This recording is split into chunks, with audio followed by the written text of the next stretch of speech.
Guys, this is going to be episode number 474, and this is actually a three-part series that I've combined into one podcast episode.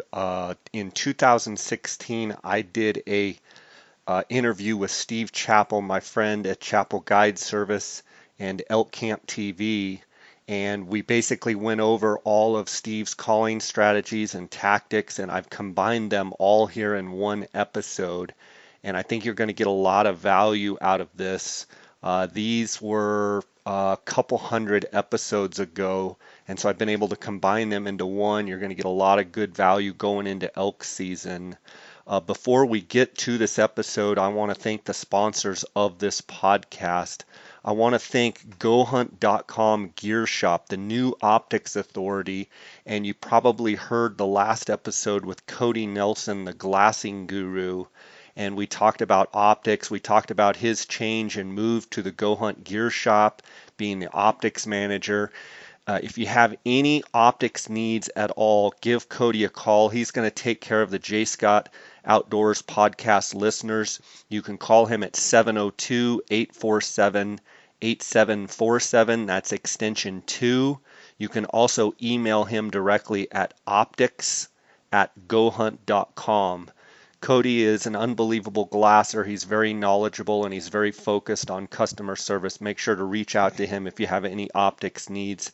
I want to thank the Go Hunt Gear Shop for their title sponsorship of this podcast. I also want to thank Kuiu Ultralight Hunting, Jason Harrison and his crew. They make the best ultralight hunting gear on the market today. Go to kuiu.com to check them out. If you've been hunting antelope over the last few weeks, you know how brutal the sun has been, and in some states it's going to continue to be for the next few months. Canyon coolers can't keep the sun off your skin, but it can keep it from melting your ice. Canyon's outfitter lines always place among the best coolers for ice retention, yet costs just a fraction of most premium cooler brands. And with Canyon's lifetime, no fault, no questions asked warranty, it will be the last cooler you ever buy. And remember, just for the J. Scott Outdoors podcast listeners, Canyon is giving you an additional 10% off its already low prices and free shipping just by entering the code JScott at checkout. Check them out at canyoncoolers.com. Guys, I also want to thank you guys, the listeners, for your support of this podcast. And without you guys and the avid support, the loyal support that you show, this podcast wouldn't be possible. I want to just thank you guys from the bottom of my heart. I appreciate you taking the time to listen and listen to these great guests that I have on these podcasts. I want you to please send me an email at jscottoutdoors@gmail.com or send me a direct message on Instagram. My Instagram handle is at jscottoutdoors. I love hearing from the listeners. Fall season is kicking off. We got lots of animals hitting the ground right now. Can't wait for the 2018 season. Make sure to send me a note. Let me know how you're doing. Send me your progress. Send me the animals that you guys are harvesting, and I love interacting with you. So let's get right to this episode with Steve Chappell. You guys are going to love it.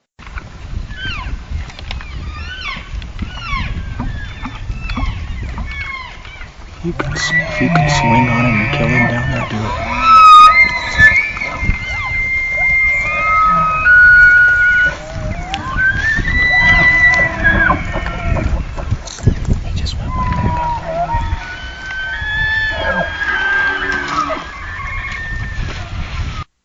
Welcome to the J. Scott Outdoors podcast. Today we have a good friend, Steve Chappell of Chappell Guide Service. Steve, how you doing? I'm doing great, Jay. It's great to be on the show with you again. I think it was this spring, and I've been anticipating this for a while. Yeah, it sounds great. For those listeners out there that don't know, Steve and I, when did we meet, Steve? Was it 97, 96? 95, actually, in Christopher 1995. Creek, Arizona.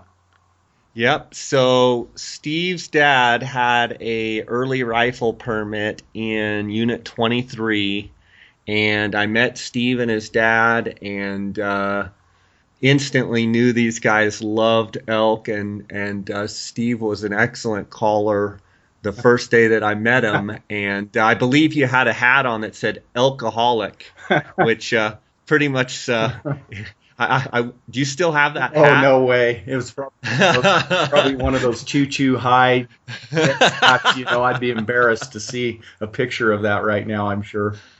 But we had a good time on that hunt, and we've been friends ever since. And actually, for quite a few years, we're partners in the guide service, and Yep. and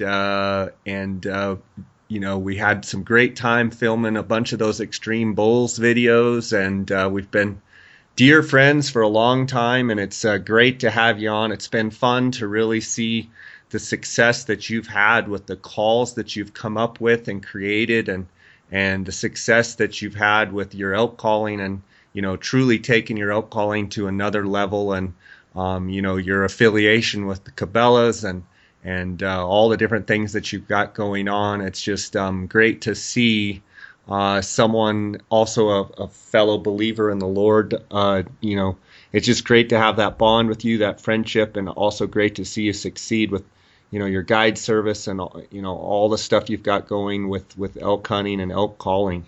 Oh, And thank you, Jay. Yeah, and I feel the same likewise to you. I'm so happy for your successes in this podcast, and how successful it's been for you. Amazing the guests you have on here. I mean, I feel really humbled to be a part of it and to get to be a guest on here.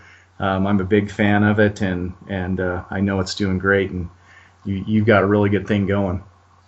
well, it's a lot of fun. I enjoy doing it, and I get great feedback from listeners. And it just seems like the older I get, the more information and more help that I can bring out of a guest on the show to help other people out there. It's just for me what it's all about, and I know we're going to have a great episode today. Last year, elk season, Unit 9, I had the fortune of camping right next to Steve, and we'd blow elk calls at each other and wave every morning and every night. And you're going to be back in Arizona this year, guiding hunters in Unit 9. How's it look down there, Steve? Yeah, it was the typical. We had a good enough winter that the feed was good this spring, but then we had that typical dry spell, in May and June, and it got really dry. We've been lucky to pick up some good monsoon storms. I wouldn't say that the entire unit picked it up, but a lot of the unit did. So overall, the feed looks good right now. There's lots of water in lots of tanks, which is good. I think the elk are going to go into the rut healthy, so it should be a good active rut, although the archery hunt starts a little early this year, so the first week could be a little slow. I would say overall antler growth is average to strong on some bulls, just depending on what areas they're in. Yeah. I wouldn't say it's a banner year for that, but you and I both enjoy just the rut and calling, and that's what kind of turns our crank. So I think it'll be a good time. For sure. Last year was kind of an odd year, Yeah. with the early rifle hunt going in front of the archery hunt, and then the archery hunt going behind the early rifle hunt. And you and I both were shaking our heads, just wondering what was going to happen. And I think everything kind of unfolded about what we thought. I mean, seemed like by the archery season, a lot of the bulls were jostled around a little bit, but then as the last week of the archery season, ensued, the bulls were, screaming and going crazy and what have you. But I've said it many times. I like the early rifle hunt after the archery hunt. I just feel like the archers should get first crack at them. I wasn't a big fan of that. I think in Unit 27 this year, Yes. I think they're doing the early rifle hunt in front of the archery hunt. Right. Still not a fan Yeah. of that, but maybe it's something I just have to get over. They're probably 'Cause, going to pick on a different unit every year for that. And yeah. you know what? I'm sure you would agree. What I saw in 9 last year, it did not give the early rifle hunters an advantage at all. In fact, I thought that hunt was very lackluster being early. So they had no advantage, in my opinion, by going first ahead of the archers. Yeah, I mean, I know a couple big bulls were killed, but I think in general, it was just kind of a slow rut. I think the unit, got blitzed a little bit with, every camp having, 10 helpers and people driving Right. around and what have you. But the reality is, as much as I like to complain about it, and I'm good at it, by the way, it's still a phenomenal hunt down there in Unit 9. Right. And, I think somewhat I need to shake myself a little bit because I get pretty spoiled. It's a bad day when you only go out and hear, 15 bulls bugle in a morning, so or they shut up in 30 minutes. I mean, it's still pretty darn good. Yeah, yeah. We think about most guys that have to hunt the high country of Colorado or Idaho or places like that. I mean, they would kill to get to hunt in Unit 9 or 23 or 3C or 1. Some of these units that we get to hunt. Yeah, we do tend to get a little spoiled, and sometimes you just have to step back and look at the big picture and pinch yourself a little bit and say, I really am lucky to be able Yeah. to do this every year because it's Yeah. a dream hunt for most people. Yeah, that's for sure. Interesting twist this year. Your dad actually has drawn the early rifle permit in Unit 9 as well, hasn't he? Yeah, the last Arizona tag he had was on that year that you and I met for the first time in 1995. There in Unit 23, and he somewhat didn't realize how special that tag was because he drew it the very first time we put him in. So obviously he thought, well, I can draw this every other year. Well, turns out it took him 21 years to draw again. So I think he Wow. knows this time how much is riding on it and how special the tag is. Lucky for him, he's still in great condition, gets around really well, 21 years later from the first tag. So I think we'll have a great hunt with him. Yeah, he's a very special guy for sure. And it's something about those lion hunters. Those guys, they're just tough, and your dad's one of them. And just hope you guys have a great hunt, and I'll be anxious to see how you guys do. I know you'll do real well. What reports are you getting from some of your other guides across the state of Arizona as far as how do some of the other units look, and what kind of forecast do you see for the rest of the state as well? Yeah, up in the Northwest, it's kind of the same as what we've been talking about with 9. About the same scenario like in Unit 8, Unit 10, those units there. Then over in the White Mountains, I'm hearing that like Unit 1, Unit 27 looks really good. I think again, just because of that mountain country, it just tends to get more precipitation, tends to stay greener. So I'm hearing really good things about those units over there in the White Mountains. So we're anticipating a really good hunt over there.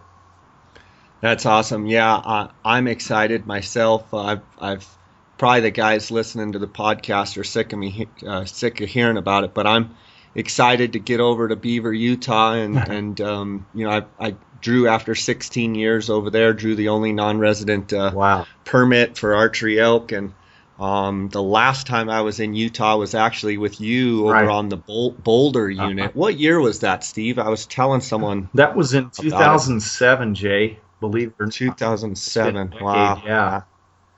Wow, 2007. So yeah, and if I remember right, we went over to the Boulder and when did we get there? Like on the first or second? Yeah, I think it was the second or third.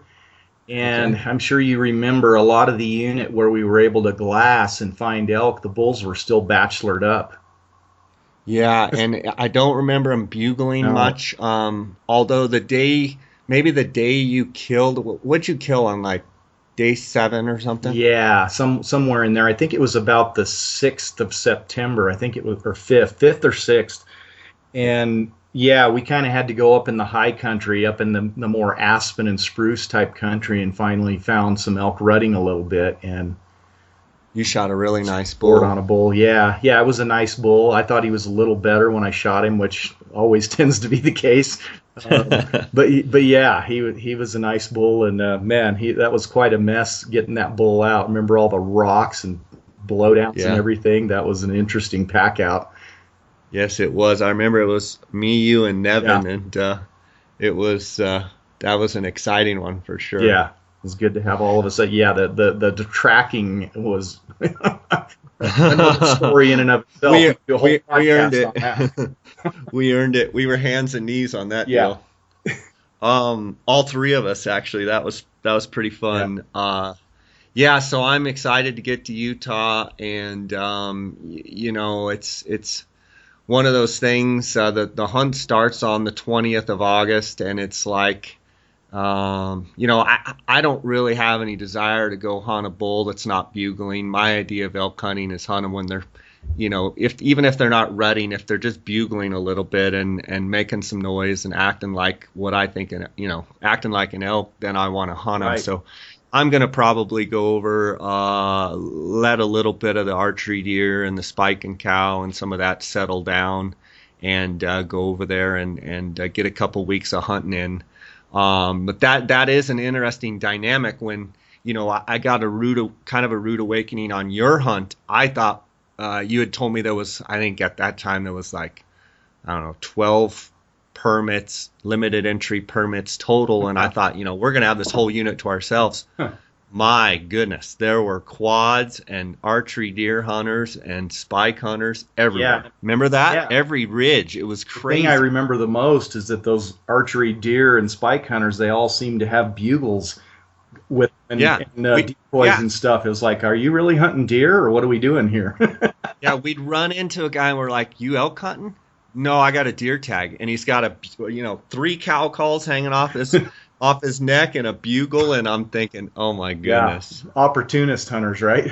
Yeah. Let's go harass them. Yeah, exactly. Break them in But for the permit holders.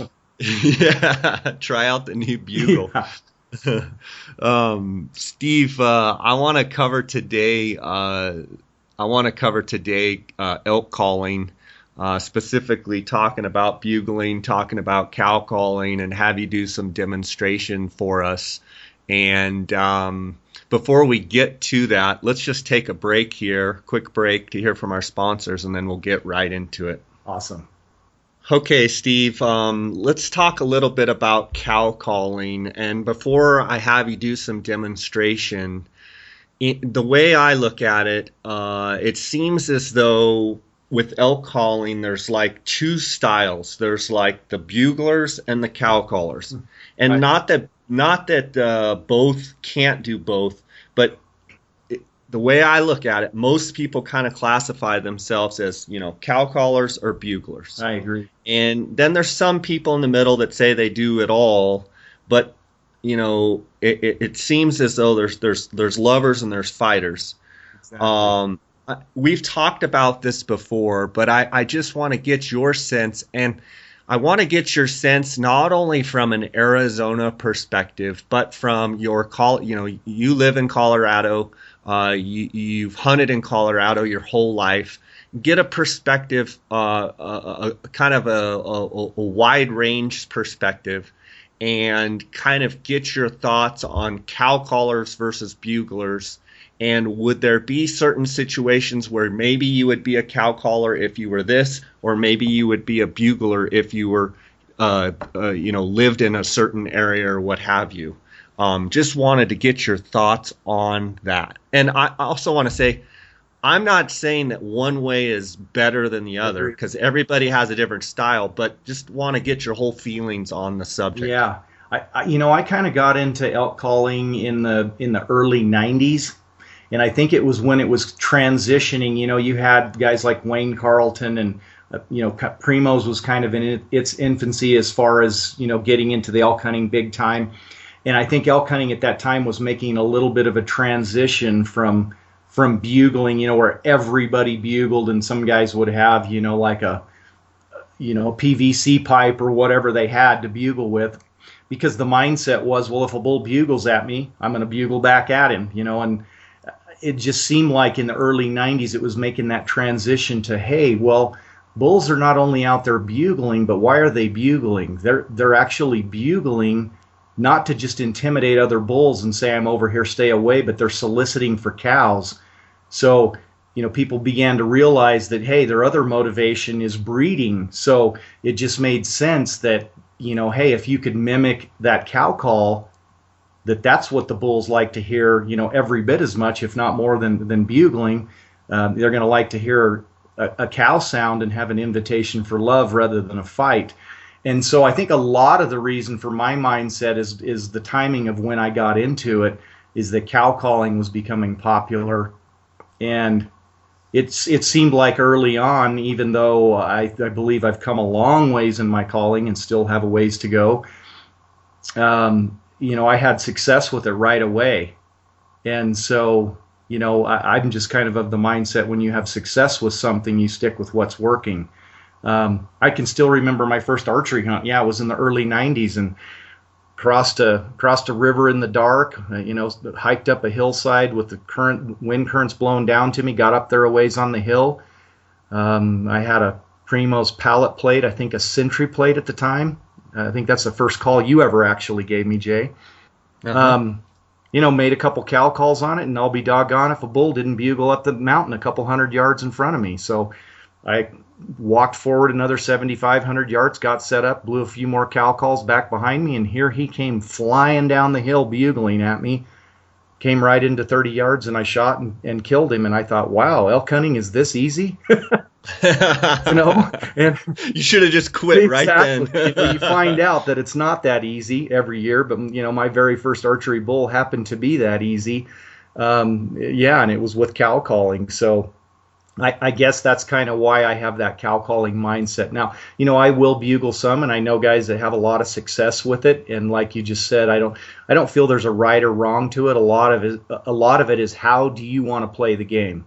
And some guys want to approach it, they want to fight a bull in, and they have success with that. So that's great. I would ask you, Steve, sorry to interrupt, but I would ask you yourself, have you ever just bugled and bugled a bull in where he bugles, you bugle, he bugles, you bugle, and he comes in?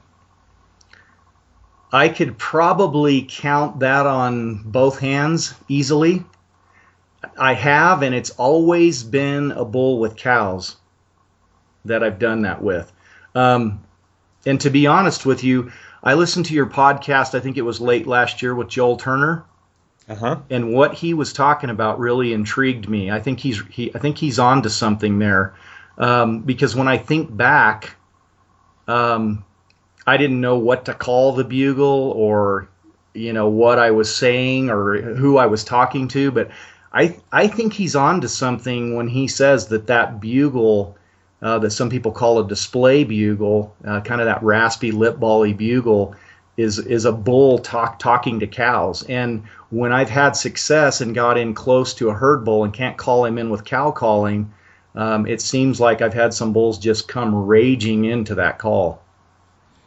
Okay, so you're talking about the situation where you're in tight, he's got cows, he's bugling, Yes. you're cow calling, he's not coming. Right. You fire off that, what Joel calls, I believe, the bull calling cow's Yes. bugle, and that bull just loses his mind and comes over to you. Right. And like you said, and like Joel says, I think you have to, it's critical that you're close to that bull, super close. I'm talking, inside of 100 yards and closer than that, if the terrain will allow you to be that close. Because I think if you're further away, their tendency is to just take their cows and leave.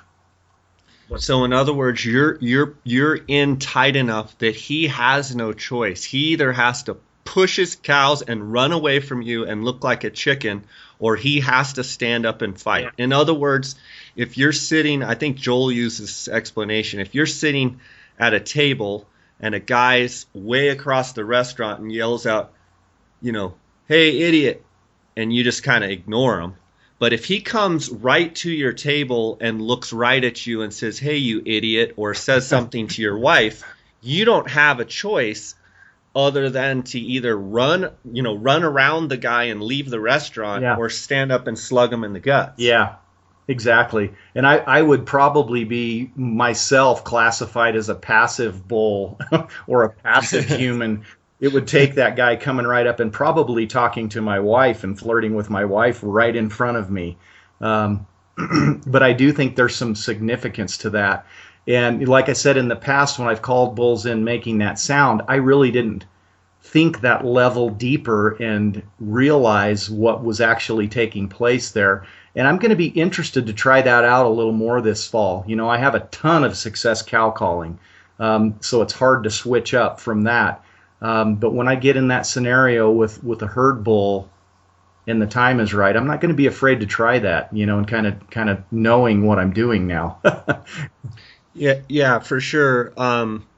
One thing I always think about when I'm talking about, cow callers and then versus buglers, I do feel like also if you were just gonna bugle in Arizona and let's say you don't even blow cow calls, I think there's times when you could also call in a lot of young bulls, Right. depending on your bugle. Yes. I mean, if you were just kind of whistling away, I'm thinking that, smaller subordinate bulls are just going to come over and kind of come within eyesight and see what's going on, thinking they're missing out on something. Right. And do you think that applies to some of the different states, Colorado, Idaho, Wyoming, Montana, where, a lot of times guys are just going hunting and they're just trying to kill a bull? I mean, we get so spoiled in Arizona, he's only a 360, he's only got, 12-inch fifth points, let's not shoot him. Where, 99% of probably elk hunters are out there, their goal is just to kill a bull. Do you feel like guys in Colorado and Washington and Oregon, if they bugled more, would they maybe have more of a chance to, call in any type of bull? I think potentially so because, elk are very social. They're also very territorial. So, yeah, I believe that satellite bulls, they'd be very interested in knowing, hey, what bull is that? Number one, this is my place. I'm hanging out in this drainage. My wallow is down on this bench, and this is my area. And who's this coming in here bugling? I agree with you. They could call a bull in just out of curiosity. Now maybe he wouldn't always come in bugling necessarily. He might come in quiet on them. So yeah, I do think there's some credence in that. I just haven't really tested that theory out much at all, to be honest with you. Ben's I've had so much success cow calling, and the results have been pretty dramatic. So I've just stuck with that. But I do, I know people that do call in bulls with bugling and fighting them in. And one thing I've noticed is guys that sound better on a bugle, that sound more elky, obviously are going to call in more bulls that way. I was just going to ask you that question. For me, I think this will be my 21st year in the elk woods, taking the month off, and I hear so many bugles out there that just do not sound good. Yeah. I know that guys that bugle very well, like I know that if I took your cow calls away from you and you only had a bugle and I said, Steve, you've got 1 week and you only have a bugle, I know that you could go out there and call in a lot of bulls with your bugle. But the thing is, I always hear bugles from guys, and you're like, that doesn't sound anything like an elk, other than it hit kind of a high note, and it's nothing like. So, yeah, these bugle proponents that are huge on bugling, I think you almost have to say it with it's a little bit of a catch-22, because it's like, if you don't sound good, you have no chance calling a bull into a bugle, in my opinion. Yeah. Whereas with a cow call, if you blow 2 or 3 cow calls, even if they're not right, but it's just kind of you still can call stuff in because of the shortness of the call. Right. Then you've got this bugle where they growling at the beginning and go into this whole thing, and then these chuckles, and I'm like, how do they think that sounds like a something that's going to work? Yeah, you might get a spike to come in to check it out to go, holy cow. Yeah. What the elk is that?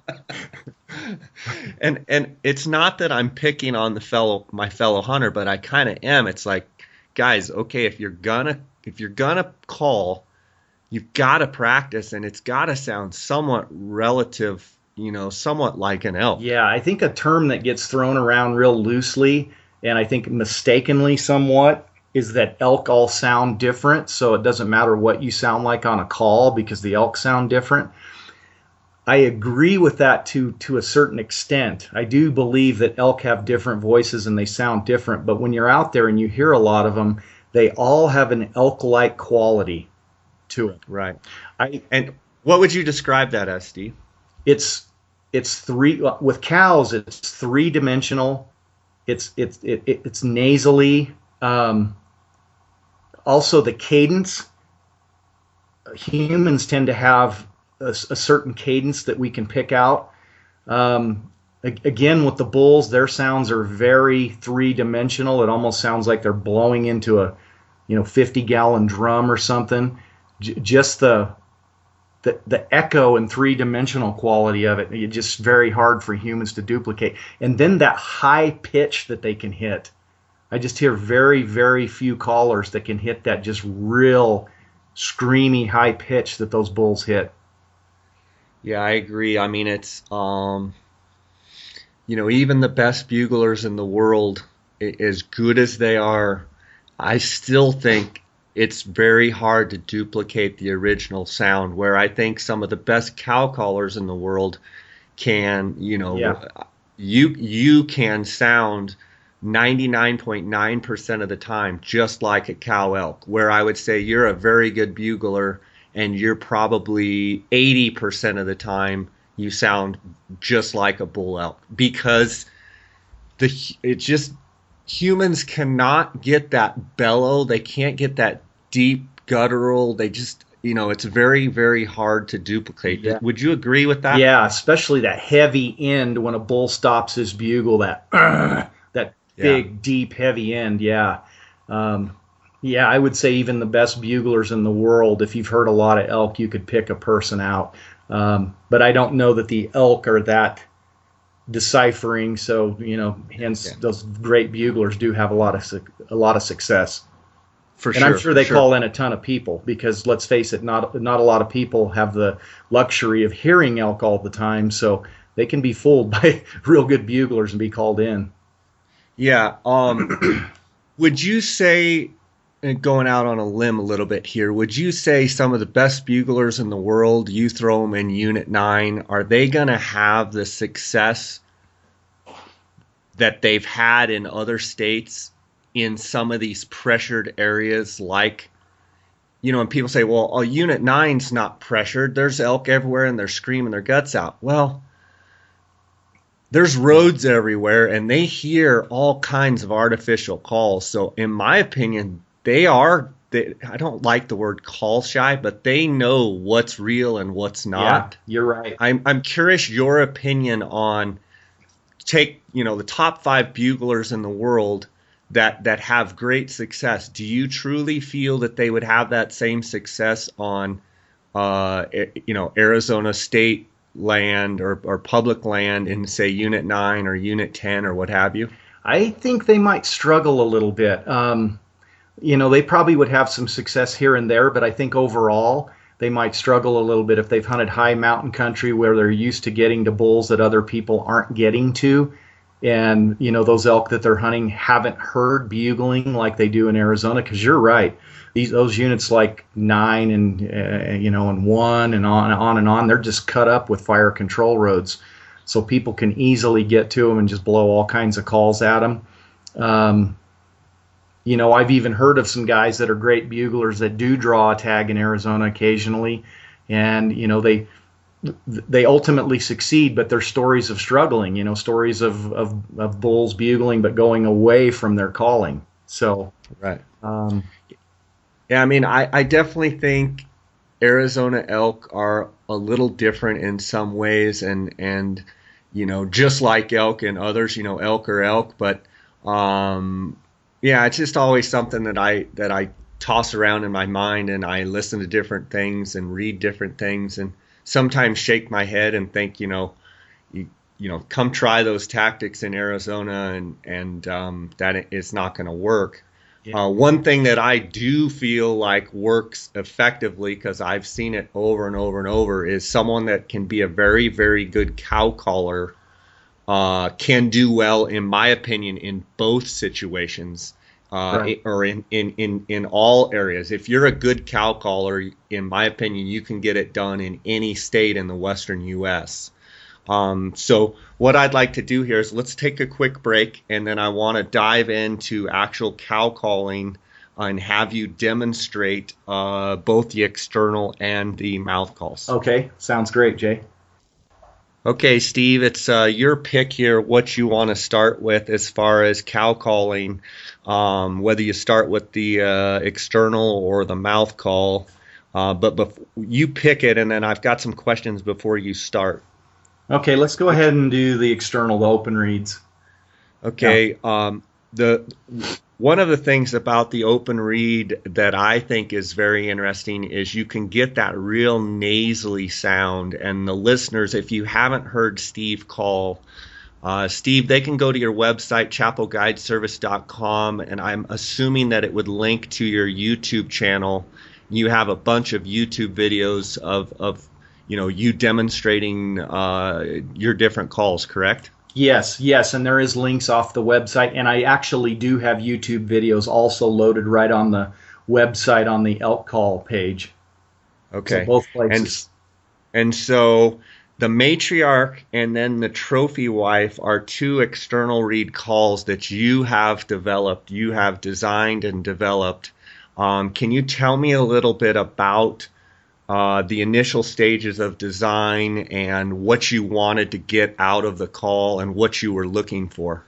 Yeah, I really discovered open read calls there in the late '90s, and it took me a little while to shine up to them. I used diaphragms for several years at that point and had pretty good success with those. So these external rated calls just sounded very, very different to me. So my first reaction was, okay, well, they don't sound quite right. But then what I found as I started practicing on them and refining the sound a little bit is that they have such a three-dimensional nasal quality that is very hard to duplicate on a mouth read.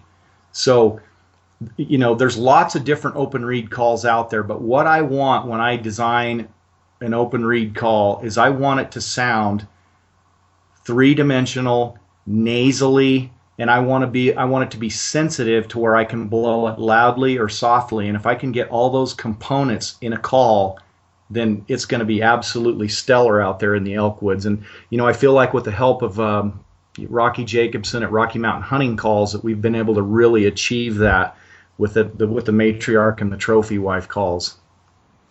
Steve, on external read calls, I mean, one of the first external reads, open read calls that I was using was, I think we all did that, Carlton Fightin' Cow.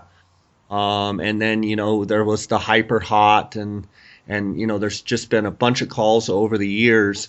One of the things that I've found with those calls is there's a real harshness to it. And it seems like there's a fine line between blowing an external read call and getting that harshness out of it and getting the sweet tonal quality, which I feel like the matriarch and the trophy wife, and I've been doing call testing on my Instagram page and been getting a lot of feedback, but the matriarch was my number one external read call, and it got knocked off the top ladder by the trophy wife, which was your second call that you came out with, and now they're both 1 and 2. Wow. And on any given different day, I'll say one's better than the other, and then I'll go back to the trophy wife, I'll go back to the matriarch. But can you speak a little bit about and obviously no other call specifically, but it seems like other manufacturers have not found a way to get that sweet tonal quality, and it's more of that harsh and kind of an abrasive sound. Just curious your thoughts on that. Yeah, I think I won't definitely bash like the hyper lip and the hyper hot and the the fighting cow, because those are classic calls for sure. I think a For lot sure. of it is technique and how you blow the call, how you use your lips, how you control the air pressure. I will say that, my calls are by design a little bit different in the soundboard design, the mylar reed width and thickness, and then the barrel. And I do believe that someone can achieve a real sweet sound on that if they practice enough to where they know how to use their lips and, control their air pressure. So I do think that there is a lot to say about the design of a call for sure.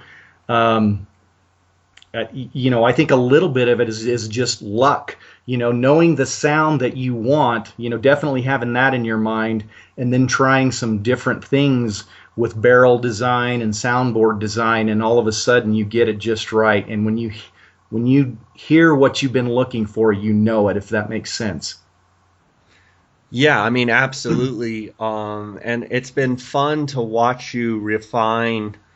I mean, I remember when we were, you know, messing with elk calls and you started getting it just like a light bulb went off in your head and you started taking, in my mind, external read, open read elk calling to a whole nother level. I still tell people all the time, there's nobody in my mind that I've ever heard that blows an external read call better than you. I've heard you many times out in the woods. You know, we've been together and I've witnessed it. I've seen you blow it in front of 500 people in a seminar. Which is the hardest place, by the way. Yeah, and you know, it's I want to urge the listeners out there to really go on. If you want to become a good elk caller, yes, listen to the elk. That's super important. But if you can take the sounds and the way that Steve blows the call and gets that three-dimensional sound, it's really going to take your calling to the next level.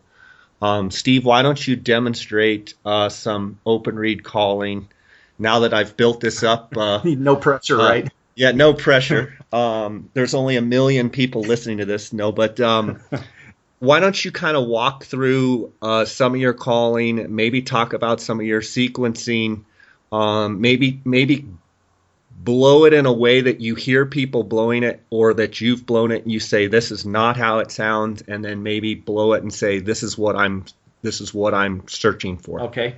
I'll start out with the matriarch first, and as I alluded to a minute ago, the key is to use your lips on these calls and not your teeth. I just feel like you get a lot more sweet, supple sound using your lips versus your teeth. And then also is your breathing and your air control. So a lot of it is a motion control when you blow these calls, because when you get out there, you're hiking, so you're getting worked up that way, and then when you get close to a bugling bull, you get a little bit of nervousness in you, so you get short of breath. So you've got to take deep breaths and get your air from deep down in your stomach rather than just huffing it straight out of your mouth, if that makes sense. It's kind of like blowing a musical instrument or singing. You get your air from down deep in your stomach. Most people, and I was the same way, you tend to clamp down on the call too hard in the beginning, and it can cut it off and make it either not blow at all, or you can get real harsh, dramatic sounds, and you don't really want that. You want just sweeter, more soft sounds. So what I do when I teach people is I tell them, just start out barely touching your lips on the call and get light air pressure, bring it up from your stomach, and this is not what you want to get ultimately, but it sounds like this in the beginning. Okay? Once you get that, you just add a little more lip pressure to it. Keep the same amount of air pressure, just add a little more lip pressure to start the cow call, and then as you end the call, you just lessen your lip pressure ever so slightly, and you get that nice kind of sliding cow call that you're looking for, like this.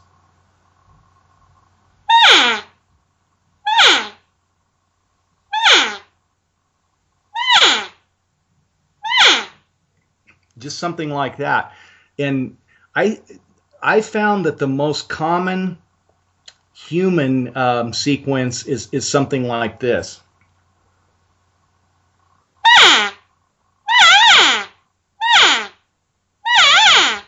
It seems like people want to do that double clutch sound. Do you know what I'm talking about, Jay? Absolutely. Whether it's on a diaphragm or an open reed. And to be honest, I don't do that at all on an open reed. I never hear you do that. And I will throw something in there. I've seen you call so many times. I would describe the way you call as almost mellow. It's like everything about you, you're just kind of calm, and it's a mellow. It's kind of it's a mellow sound. Does that make sense, Steve? Yeah, saying the word mellow. totally. That's my mindset, is that I'm loving the bull. I'm sexy. I'm mellow. I really think that that's what bulls respond to. The only thing that I do out there loud and aggressive is on a mouth reed, as an estrusy or an excited cow call, which I'll demonstrate in a while. But when I'm blowing these open reeds, my mindset is to be mellow and sexy. And I let the bull dictate to me how many times I'm going to call back to him as far as my sequencing goes. So I'll move in and introduce myself to him real sweet and sexy with maybe just one or two calls, and I'll try to blow the call away from him when he hasn't heard me call yet. I want to introduce myself subtly to him, and then when he bugles back to me, I want to give him just enough that I keep him encouraged to come to me and not get distracted with anything else. But then I'm not going to overdo it and wham, throw 10 calls on him all at once. I'm just going to reel him in, just nice and subtle and sexy with it. I'm going to blow it just about like this.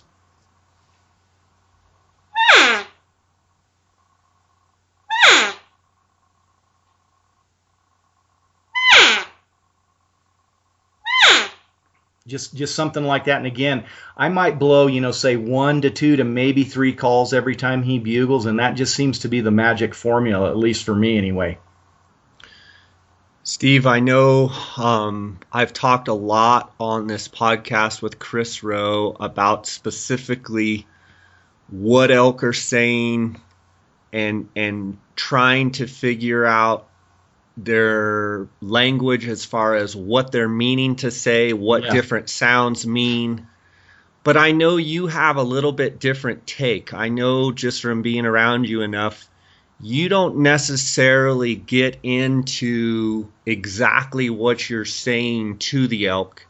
You primarily are, I don't know how to say this.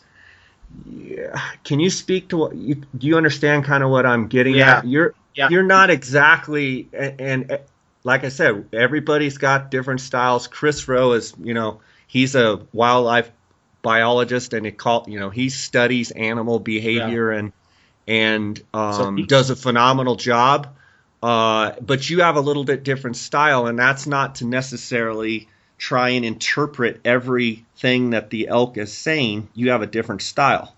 Yeah, you could say it that way exactly. I believe that Chris has a very intelligent approach to it. And I think there's a lot to be said about that. I think he's right on the money.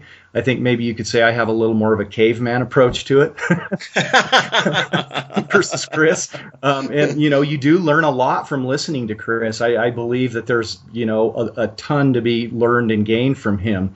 I feel I've had success keeping it simple and kind of taking my game to them, so to speak, taking my game to the elk. And I found, with me at least, with my simple approach, that if I hit the right tone, if I put the right tone and emotion into the call, that's what the elk really respond to. So I'm not out there worried about whether I'm doing a contact mew or a breeding mew or a bull come to me mew. I don't even know what all those necessarily sound like. I've just found that when I hit that right tonal quality, that right sweetness, it just seems like that's what bulls want to hear. They're out there, they're about breeding during the fall, and they're going to come to that 9 times out of 10. It's amazing. Yeah, and I've spent enough time with you listening to you call elk that I know exactly what you're talking about, and it's sometimes hard to put into words. But tonal quality is something that I was alluding to earlier when, and I want to tell the listeners, I don't know if this recording is going to capture the sound perfectly. Right. as far as, Steve blowing with his microphone or what have you. But if you go on his YouTube channel and you go and listen to some of the calling where he's maybe further away from the mic and you can hear it, it sounds just like an elk. I mean, identical to an elk. But it's not only the sound, but it's like the timing of the length of the call. It's the sweetness, and it's that tonal quality that I feel like a lot of people, including myself, miss out on. And the more that I can sound sweet and have that real, genuine, three-dimensional sound, that super tonal quality is where my calling gets better and where my interaction and my call-ins go up. Right. And Jay, you're being super humble. You're a phenomenal caller. Well, there's no doubt about it. Proof is in the pudding. You're being definitely very humble about that. I agree with you, and you touched on something that I didn't touch on. And yeah, it's the length of the call and the cadence also.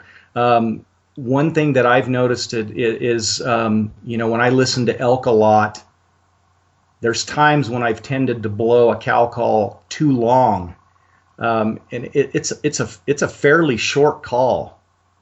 And it's got that high tone, and then it drops off into that, more three-dimensional lower sound. There are some sounds cows make that are just kind of high-pitched and more one-dimensional sounding, but it seems like that call that I get a lot of success with is that, starts with a nice, sweet, high note and then drops into that three-dimensional sound. I'll blow that on the trophy wife. I was blowing that matriarch earlier and let you hear the difference.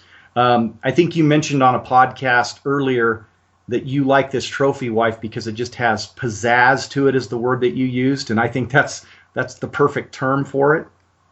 Yeah, and it's I mean, that call, I used it all last year. I've gone through every call that I could find this year, and I've tried out, my whole goal is to blow the best elk call. I don't care who makes it. Yeah. I don't care what it's called. I don't care what it's called. I don't care what the name. I don't care what it looks like. I mean, my trophy wife that I have from you, like the paint's all, gone off it, and it's now just all white, and I've worn the thing out, but it sounds to me, it's my number one call as far as external read, open read. And yeah, blow it. Let's hear the trophy wife. Here we go.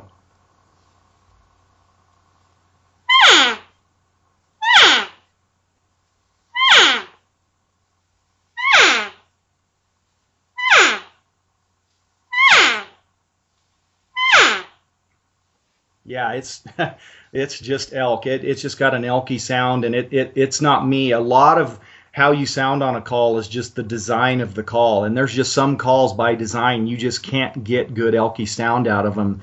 So if you're a caller out there and you're struggling with that, shop around, try some different calls, because there is so much in the design of a call. I actually had somebody ask me on Facebook. They showed me a picture of two calls and asked me, which one do you prefer, and does it really make a difference? And I answered him back, and I said, yes, it makes a huge difference.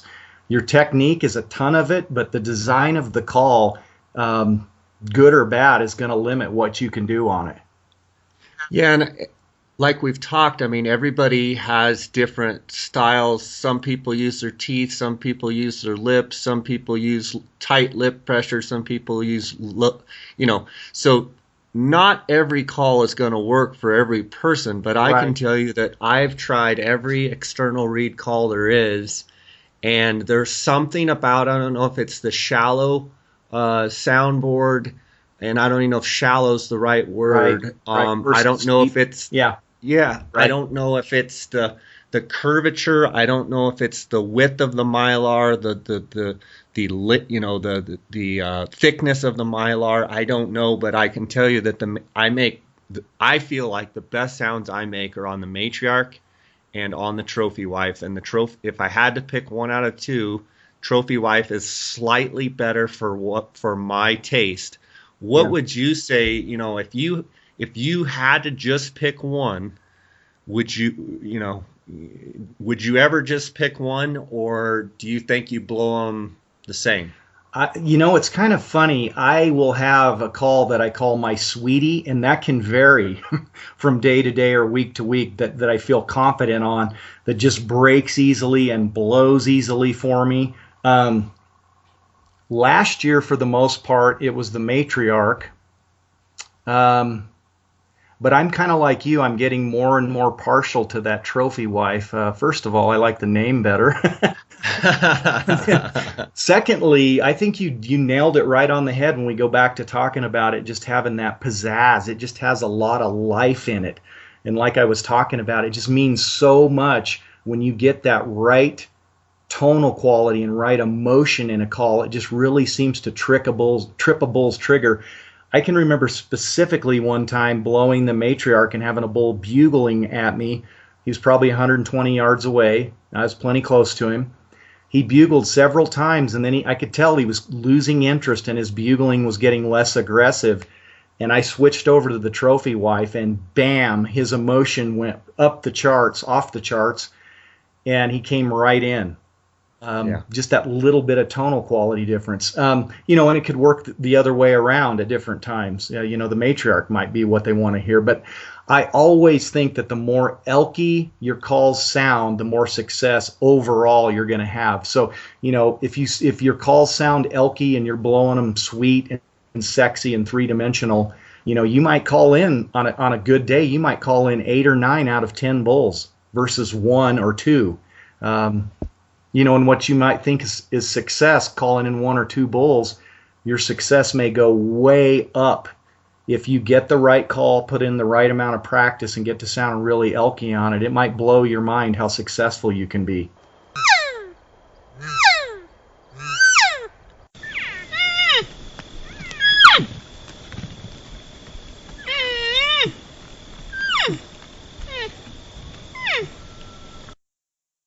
I'm kind of the type of I guess it's just my personality. If I find some calls I like, I've got to have kind of a handful of them.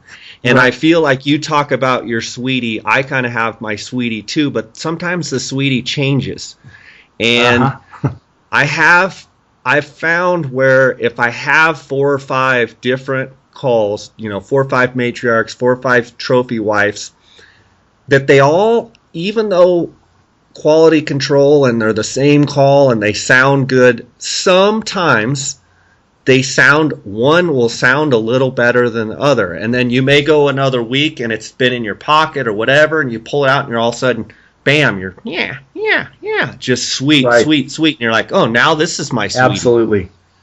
Can you talk a little bit about having more weapons or more clubs in your bag or whatever you want to call it?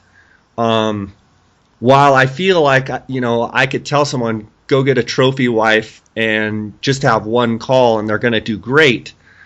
Do you also have kind of a starting lineup, a backup lineup, and then, some that are sitting there waiting to get in the lineup? Exactly.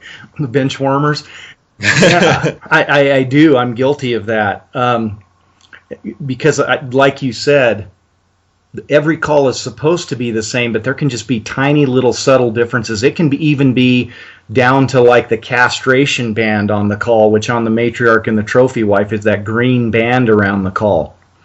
I find that when it gets to a certain point of being, around the call and stretched out and, in the heat or whatever or whatnot, it will get to a perfect sweetness at some point, but then after a while, just like a mouth diaphragm will do the same thing, it will get beyond that. And it won't break as easily, as the way I like to say it. In other words, it won't blow as easily for you. And sometimes it can be just as simple as putting on a new castration band, or maybe just moving the castration band that you have on the call 1/8 of an inch, 1/16 of an inch. Another thing that people can see on my YouTube videos is you can actually twist the barrel off the call and take the call apart. You don't have to take the call apart, just twist the barrel off, and then you can move the Mylar reed to shorten it or lengthen it. And again, I demonstrate that on the YouTube video so people can see that. And that makes a difference in the tone, not only the tonal quality in the pitch of the call, but it also changes how the call breaks and how easy it is to blow. And I found that each call has a sweet spot. And if you have a call that you're struggling a little bit with, that would be my recommendation, is just to experiment a little bit with that. Maybe shortening the reed up by, even just a 32nd or an eighth of an inch can make all the difference in the call. So that's what I do with my calls, to try to get them in that sweet spot. And I'm like you, it can vary from day to day, week to week. I can have calls sitting there that I think, hey, this call isn't sounding as good as my sweetie right now. And then all of a sudden, just like this year, I picked up a matriarch that I've never used in the woods up to this point, and right now it's my go-to call. Yeah, and I don't know, obviously we're going to talk about mouth calls and latex next. And we know that the latex can change, and stuff, the calls that are bench warmers and have been bench warmers for a year, Yeah. all of a sudden you pull out and man, just something with the latex, the way it's broke down or what have you, it's just sounding awesome. But I'm not convinced. I'm still not convinced that something about maybe just the way that the mylar settles in, the way the castration band settles in, that sometimes one call or another can all of a sudden just get that right sweet spot and you're right on. So, that's a great tip for guys to mess a little bit. If they've got a call, one of these matriarch or one of these trophy wife or another external for that matter. Absolutely. If you can mess with that mylar and mess with the castration band a little bit, don't throw the call away, because you might be able to mess with it and bring it back to life. A kind of a funny story, last year in Unit 9, that trophy wife was just singing like a little canary, and one day I just went to blow it and it went rah! And I sounded like a parrot that day. I got a client and I'm like, and rah! I'm like, oh gosh, I put the little sweetie in my pocket, and dug out another call, and I came back to camp and I said to Chris, I said, I don't know what happened. He said, what? I said, I went to blow on my trophy wife and it just sounded like a squawk. Yeah. And it probably wasn't as bad as I was making it out, but I knew it wasn't right. Yeah. You know that feeling when you blow and it's like something ain't right. Oh, it rips your confidence away too. Just shakes your foundation. So Chris says, let me see it. And I hand it to him and he goes, good gracious. He goes, well, no wonder. And I go, what? And he goes, look how dirty it is. And I looked at it and I'm like, oh my gosh, yeah, it looked like I'd been rolling around in a campfire. So he pulls the castration band off, goes over and totally soaks it in the water, like turns the faucet on and is washing it out. And he's like, he's looking at me like, you're an idiot. And he's shaking it kind of, and then he runs it through the water, and then he puts the castration, and he goes, don't touch it. Yeah. And he sets it on the table and says, let it dry. Yeah, you caveman, stay away from it. Yeah, caveman, stay. It's like, you idiot, all you had to do was wash it. So he washed it, and it, went back to singing like a canary, just sounding like just beautiful. So can you talk a little bit about your calls ever get dirty, and do you wash them like that? Yeah, I do, because I carry them around in my truck so I can blow on them anytime I'm driving, and it's convenient because that's where I get most of my practice is in my truck versus in the house, because I don't get away with that a lot being a married guy. So, yeah, I do. I definitely, number one, I just blow the dust off of them with my breath, and then also, yeah, like you say with Chris, occasionally if they get dirty on me, I'll rinse them off in the faucet and get them super clean and then let them dry out. That's the key, because if there's any bit of moisture between the mylar reed and the soundboard, you're going to have sticking problems. And go ahead. Let's talk about sticking problems and what, some of the things that cause sticking problems and what you do to eliminate sticking problems. Yeah, I think just the way we hunt and the fact that it's cool in the mornings, it can be in the 30s and 40s in Arizona, and you're going out there and you're blowing your warm breath on the call, your body temperature on the call, it just naturally is going to tend to condensate. But there's some things that you can do. Number one, like I was talking about earlier, you want to get your air from deep down in your stomach. That's where you want to originate it from. So that needs to be your mindset. versus just huffing air through your mouth. If you just huff air through your mouth, number one, you're not going to get the good, sweet, controlled sounds that you want. But then you're also going to get a lot of saliva. You're going to blow saliva, boom, right underneath that reed. It's going to go right between the reed and the soundboard, and it's going to start sticking on you right when you need it to blow the most. Another thing that I'll do is I'll wear, obviously I'm wearing a couple, 3 layers in the mornings, or even in the evening I'll wear a couple of layers. And this is a habit of mine, I always keep that call under a layer next to my body to keep it warmer. That's especially important in the morning, because if you have that call out in the open air and it's 40 degrees and then you start blowing on it, it's going to condensate on you a lot quicker. And then beyond that, as I'm blowing it, if I start getting some condensation underneath it, what I'll do is I'll roll the castration band out toward the barrel of the call. In other words, to get it as far out on the soundboard as I can. And then I'll just take my shirt tail and be real gentle with it and get it between the mylar reed and the soundboard and get rid of that dampness, that condensation. And then I'll roll my castration band back into position, and generally that will fix the call. Don't you think that's also a good idea? And obviously Steve sells calls. He makes a profit on his calls, and we're not, we're here to help. And I'm not trying to make a sales pitch here, but don't you think that's also a reason to have 2 or 3 or 4 starting lineup external calls that one gets all wet and you're right in the middle of calling a bull, you can immediately switch over to your second sweetie and be running down the road? I mean, I know you have multiple calls at all times for that reason. Absolutely. And that is the best reason, just what you alluded to, Jay, that condensation, because it always seems to happen at the worst time. When that bull's 80, 100 yards away and he's just about to make that last commitment and you need to blow that last sweet call and your sweetie is condensated. Yeah, if you have that backup call that you've got in your pocket, keeping it warm and at the ready, that can make all the difference. And again, like you said, you and I, we're just trying to help people out right now with some tips and some tricks that we use. Not trying to convince people to buy extra calls by any means, but it can definitely make the difference in your hunt if you've got that backup call to go to. For sure. And when you say you're carrying the call at least under 1 layer next to your skin, you're talking about the lanyard that goes around the call, maybe on your shirt, so that it's right. If you're wearing a couple layers, you're inside your, a couple of your shirts not next to your skin, but there's 1 layer and it's going to be close to your skin, but then there'll be shirt layers over the top of that, so it's almost like it's body temperature. Exactly. Not if you just let it hang around your neck, it's going to be cold. So then when you blow hot air through it, it's going to immediately condensate. Yeah, and you just reminded me of something. You're exactly right. I don't put it next to my skin. I put it between my first layer and second layer, and then whatever layers I have over top of that.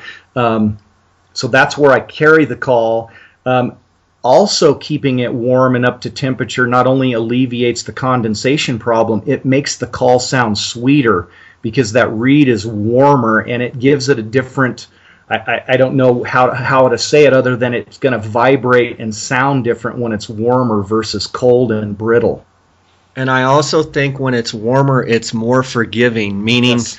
When it's cold, it sticks and you have to be, it's, I don't know how to explain it, but when that reed is warm, it's more forgiving and it makes a sweeter sound, period.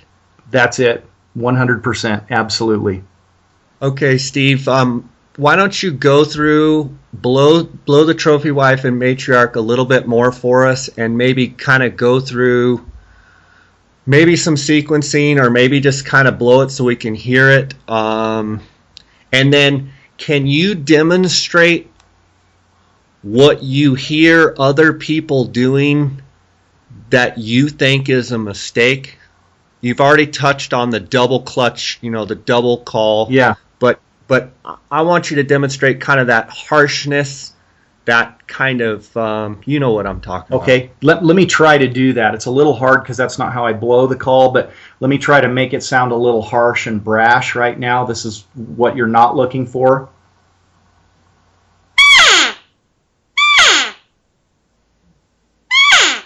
something like that.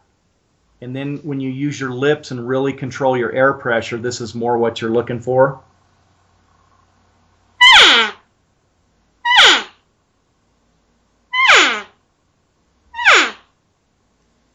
What I hear in that is that the call that you're not looking for has a very dramatic change in tone. The call you're looking for is more of that drawn out, steady tonal quality. Does that make sense, Steve? Yeah, completely. Like you say, anything that's dramatic and harsh is in my mind not what a bull wants to hear. It's going to like shock him. And it's some people will listen to this and say, "Oh, I hear cows doing that harshness all the time." I'm not saying that. What I'm saying is I've been in the woods enough with Steve watching him call elk and been able to take those sweet tonal quality sounds and put it in my calling and seen success with my calling, that I can directly say that that sweet tonal kind of mellow tone from the time he makes a sound to the time he ends a sound makes a difference. Yeah, I would agree with that completely. And so much of it, I think, in calling, it is your mindset and your confidence. And every year, that's my biggest thing, going out there and having that right frame of mind and having that confidence. And it's funny how just little things, like you were talking about that trophy wife, getting dirty and sounding weird, it can shake your confidence for, a day or more sometimes if something like that happens. So yeah, confidence in your mindset is everything, and you just want to think about that mellow, sexy, sweet, I want to love you, come in here, this is where you want to be, Mr. Big Bull. Maybe that call you should color it pink. Getting a pink camouflage, right? Steve, talk about being spot on with your first call right out of the gate, and how important it is when you have finally snuck into that distance and you have got to be what we call, you and I, call spot on. How do you initially, so many people make that first call and it's a squawk. How do you calm yourself, and what do you do with your lips to make your first call spot on? Yeah, and that's a great point, Jay. And I heard you touching on, I don't know if we talked about it on a podcast or I heard you talking about it. I'm not just going to clamp my lips down and immediately blow the call. I'm going to test it out a little bit as far as my lip placement. And I'm going to kind of, I don't know what you call it, but I call it maybe tap dancing a little bit on the soundboard. Well, it's for me, it's like, do you remember, well, you don't follow golf, I don't think, Yeah. But a few years back, Sergio Garcia was doing his waggling, Yeah. Before he hit, and he would almost, and then he got to where it's just part of his routine, but it got in his mind where he was waggling too much. I find myself actually lip checking and what did you just call it? Oh, I said tap dancing for lack of a better term, but lip checking is a good term too. Lip checking, I find myself lip checking, and if people want it, they can go on any of my elk calling videos and you'll see me constantly lip checking and trying to make sure I'm in that, Steve talked about that sweet spot. I'm constantly lip checking, trying to make sure that I'm, I kind of put my lips on and I'm testing that pressure, testing the way that mylar, I'm trying to get that contact there with my lips. Yes. And I think that's key to being spot on with that first call. Exact placement on your external open read call is important. Absolutely. You just made me think of another thing too, Jay. This may sound real picky and almost sissy maybe, but your lips are so important that you need to, when you're out there hunting, you need to take care of your lips as well. And I'm sure you would agree with this, Jay. If you get dry, chapped lips, you cannot blow an open read call well.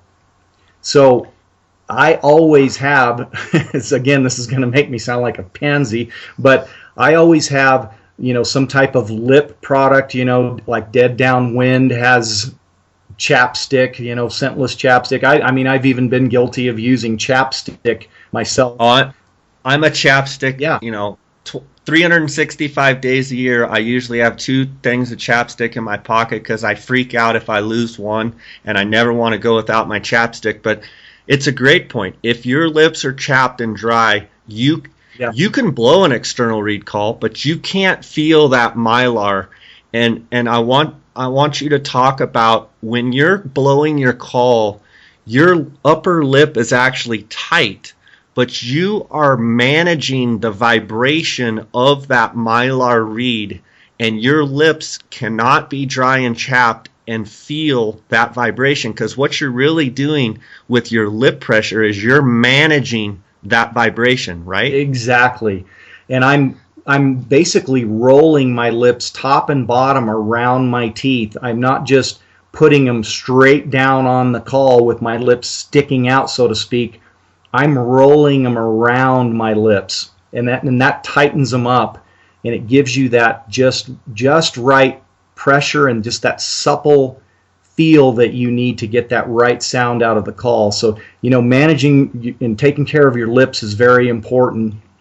And then next, like we've been talking about, is just your emotion control and your mindset. And when I practice, I try to put myself in the game, so to speak. So when I'm blowing the call in my truck, I try to mentally take myself to the woods and say, okay, there's an elk in front of me right now, and this call matters. How this first call comes out matters. Just like when I'm shooting my bow, I'll try to think, this first shot out of my bow is the shot I'm taking out a bull to fill my tag this year.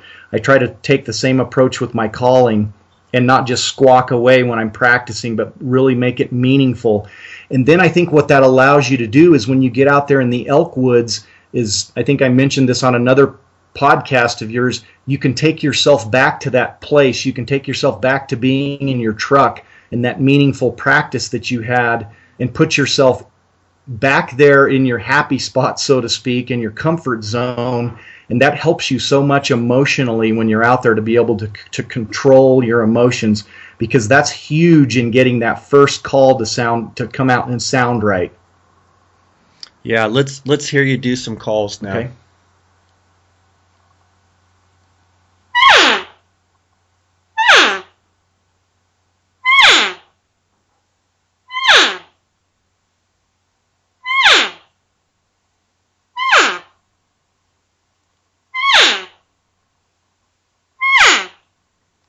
Yeah, and even here talking to you, Jay, I have to kind of take a deep breath when I go to call, because I go from talking and being kind of amped up to having to just mentally mellow myself out a little bit. Are you almost, I mean, I know I do because I learned it from you. You almost like take a deep breath and you almost like try and slow your heart rate down. Does that, I know people are going to listen and go, they're getting way deep in this, but this is the reality of what I've learned watching you is you, even though the intensity level is really high, you almost, the look on your face, everything about your body language is you have to almost like mellow everything out to get that really good tonal quality. I absolutely agree with that, 100%. Like I said, even just talking with you here, I have to change my mindset to kind of slow myself down, slow my heart rate down, slow my breathing down. I'll do the same thing in the elk woods. And I think, honestly, that's the big difference between being a good, successful cow caller and a good bugler, because by contrast, bugling, you're out there, you're fighting that bull, and you have that mean, angry mindset that you're mad at that bull, you're hating him, you're calling him every name in the book, so to speak. Whereas with the cow call, it's the complete opposite. So it's a completely different mindset when you're doing that. Getting away from the mic, just, it sounds great, but I just want to hear it. I just want to give an example to the listeners that if you stand a little bit further away, how it sounds different. Okay, I'll do that right now, Jay. Okay.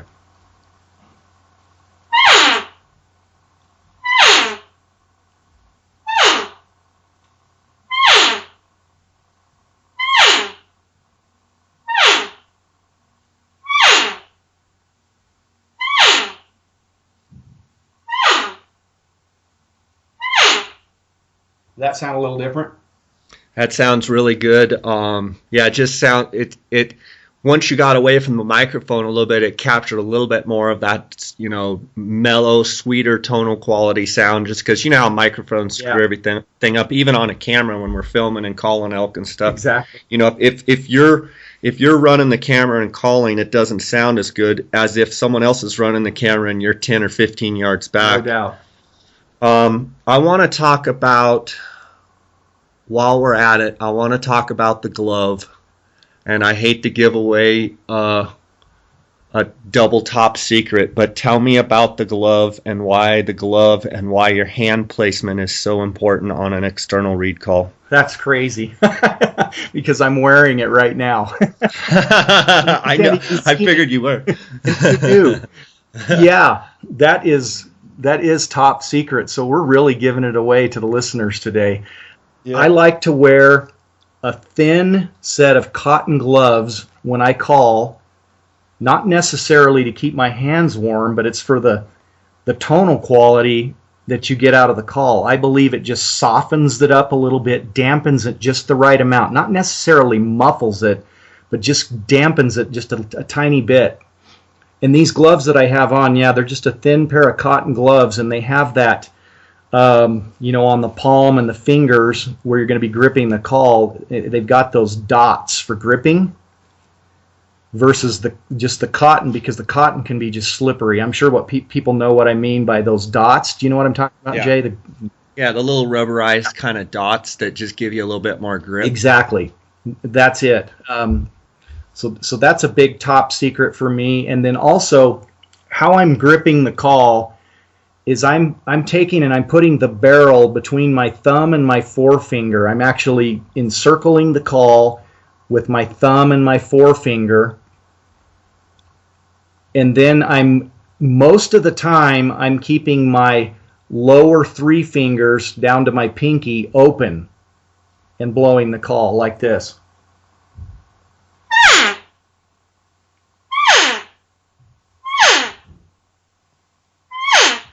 And it gives it that sound. The only thing that I'll typically do to vary it is I'll bring my pinky and my second finger down over the barrel. I won't totally choke it, but I'll just deflect the sound a little bit, and it gives it a little different tonal quality and a little different volume, and I think that helps. And it's like this. I'll kind of do a sequence on how I do it, first with my three fingers open, and then I'll deflect the sound by bringing my pinky and second finger down over the end of the barrel just to show what it sounds like.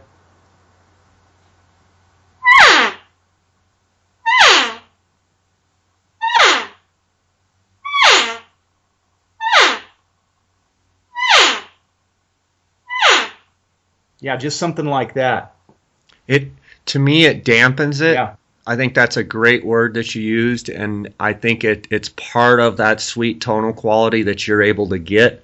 I don't think there's any coincidence that, wearing a glove and the way you hold it. I would also like you to, so in other words, you're holding it. If someone's looking at their hand, and you can go on Steve's YouTube channel to see exactly how he holds it, but if you were to give the A-OK signal, exactly, like the OK signal, that's in essence how the thumb and the forefinger are around the barrel of the call.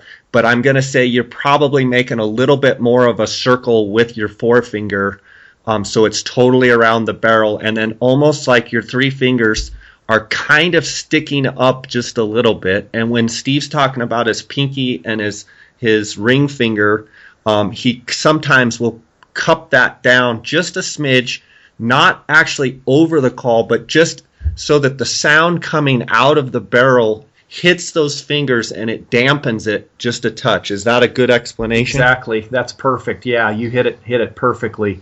That's what I was trying to say.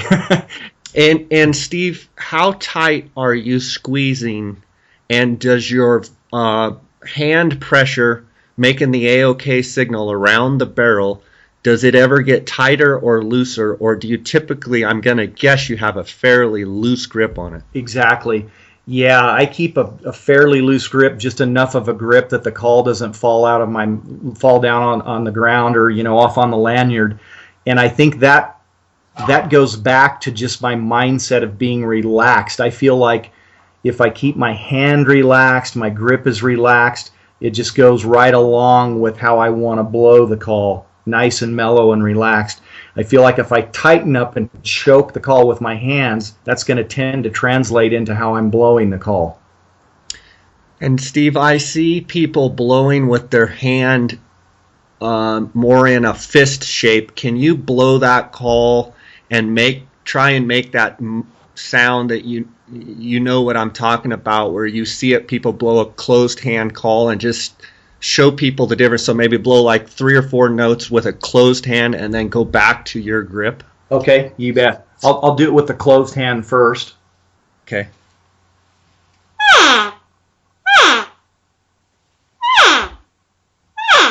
Okay, and then I'll do it open.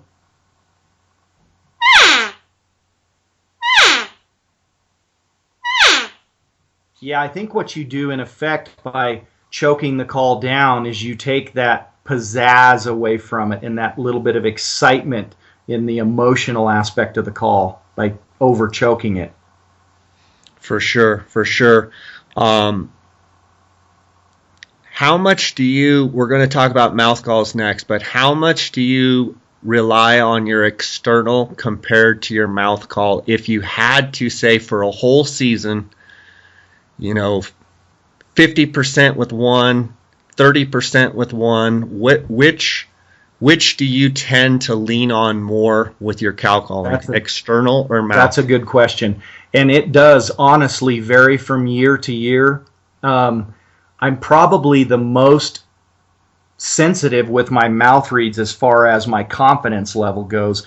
And when I'm lacking a little confidence, I tend to lean more on open reed calls. So I would say probably easily 60-70% of the time I'm using an open reed, and they are extremely effective. So yeah, I would say I'm probably using the diaphragm, maybe roughly 30% of the time. Okay. So open reeds are probably my go-to call, I would say, overall, especially if you take into account all the years I've been calling. Yeah. Yep. Okay, do you feel like we've covered, is there anything else that we need to cover on externals that I didn't ask you? Boy, I don't think so, Jay. We're not keeping any secrets in the bag today. The glove even came exactly. It's this is open kimono day. Let's move on to mouth calls, and mouth calls is a real interesting topic because mouth calls can be so finicky, and everybody's mouth is shaped differently. I feel like if people can master the external reed call, if someone was starting out and they said, which one should I master first, I'd tell them to master the external reed call personally. Sure. The mouth call in my mind is going to take quite a bit more time.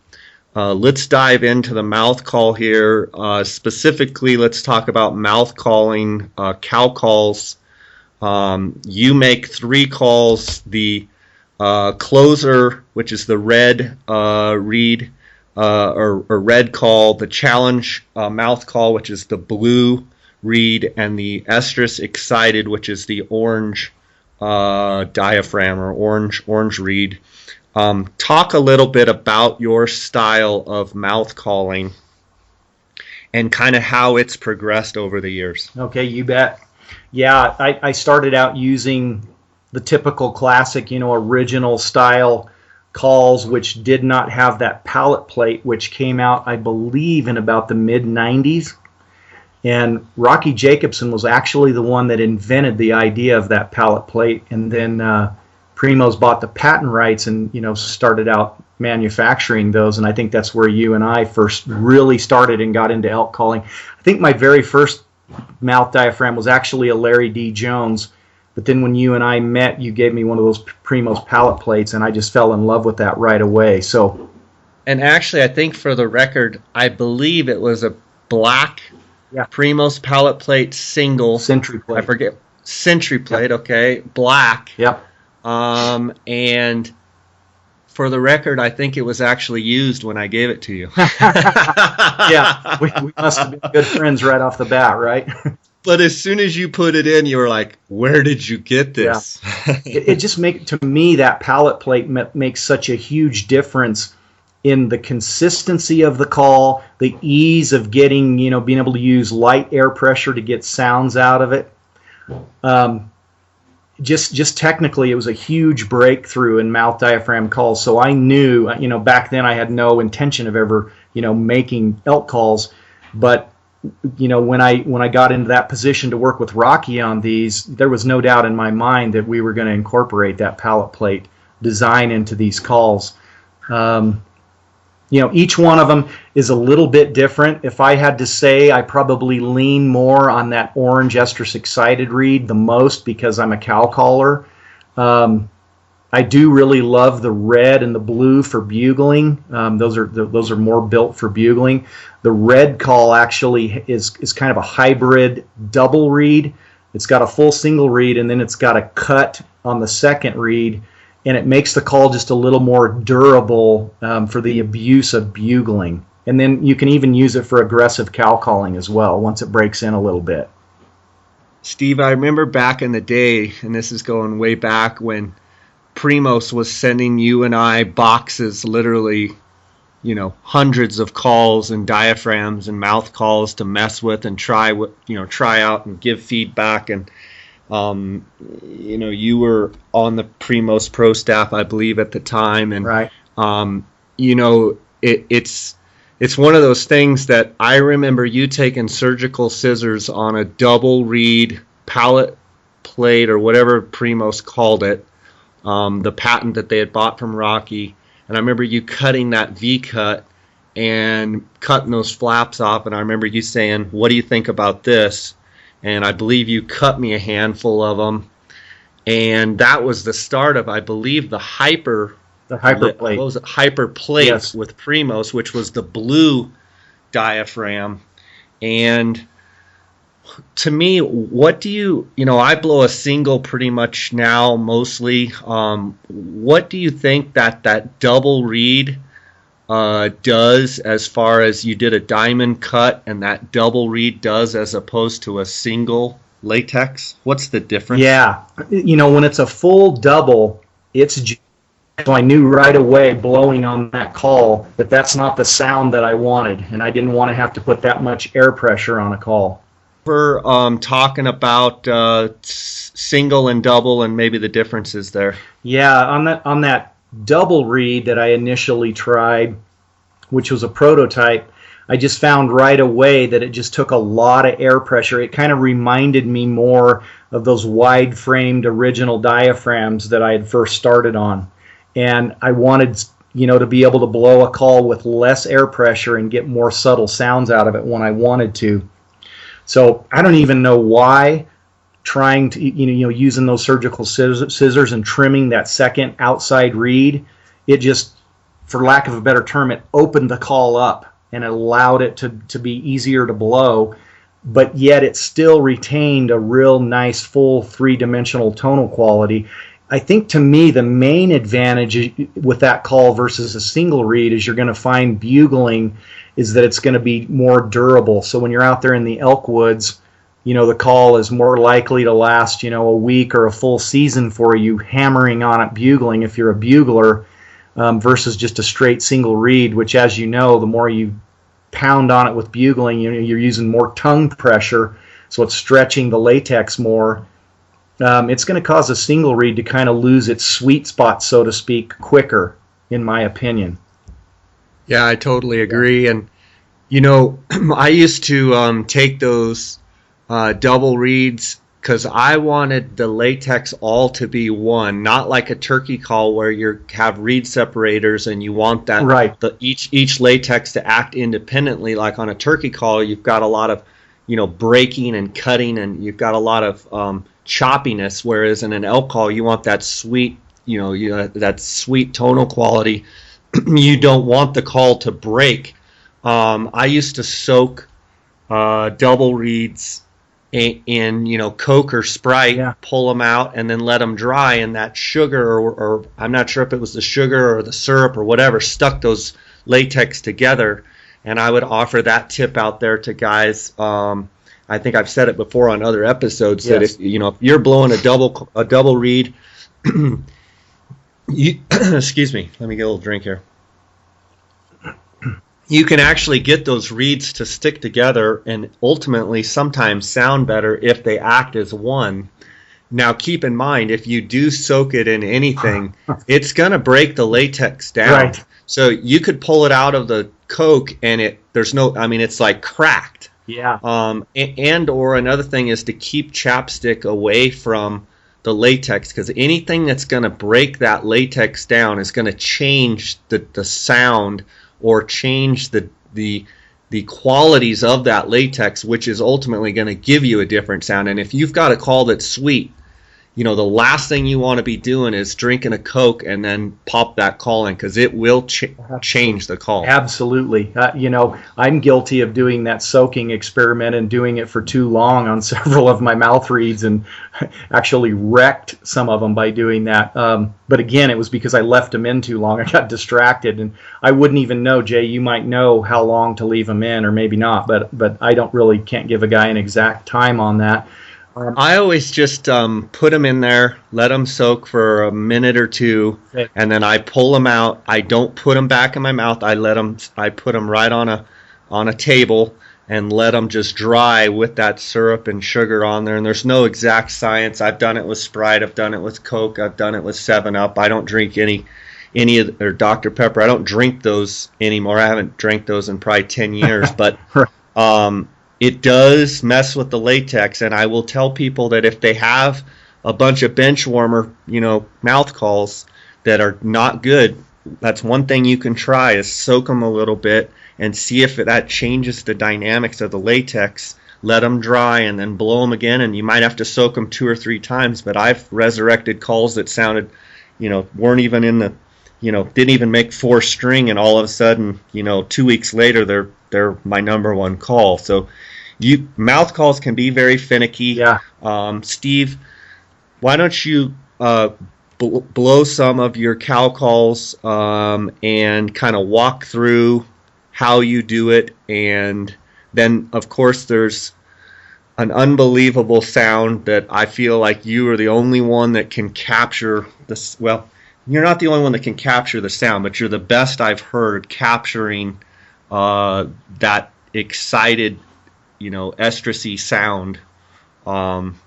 So why don't you take it away from here? Okay. Yeah, you're right. I've heard some guys, like at the calling competition, at the RMEF National Calling Competition, breaking that call out, and then there's some guys that are really doing it well. So I don't think by any means I'm the best person at it anymore. I kind of, with a mouth reed, I take 2 mindsets. Well, the first thing, let me say, is my mistake in the beginning when I was trying to learn a mouth reed. I struggled, and I was not a natural at all. And I think my problem was I was reading the packaging, and the packaging was telling me to say EI or EO or these words into the call. And I think that's a big mistake if you approach it with that mindset of you're trying to say something in the call, because to get the right sound out of it, I don't believe you're saying anything through the call. You're just getting the right tones with your tongue and air pressure is how you're doing it. So once I got away from trying to say something in the call and realized that it's just about trapping the air, getting a good seal between your palate and the call, which people have varying palate widths, so you may need to experiment with some different frame widths of calls, the tape width. Everybody's a little different in that regard. But so what I'm doing, I'm bringing air up from my stomach in the same manner as I was blowing the open reed calls, but this time, instead of using my lips, I'm directing that air across a latex on the call with my tongue against the latex. So to start out with, just by trapping that air and having my tongue lightly against the latex and bringing that air pressure up from my stomach, it's going to sound like this. Without a call in my mouth, it's going to sound like this. and it sounds like I'm saying like hissing like a snake. That's just the sound that the air is making. But then when I have a diaphragm call in my mouth and I push my tongue up against the latex lightly, it sounds like this.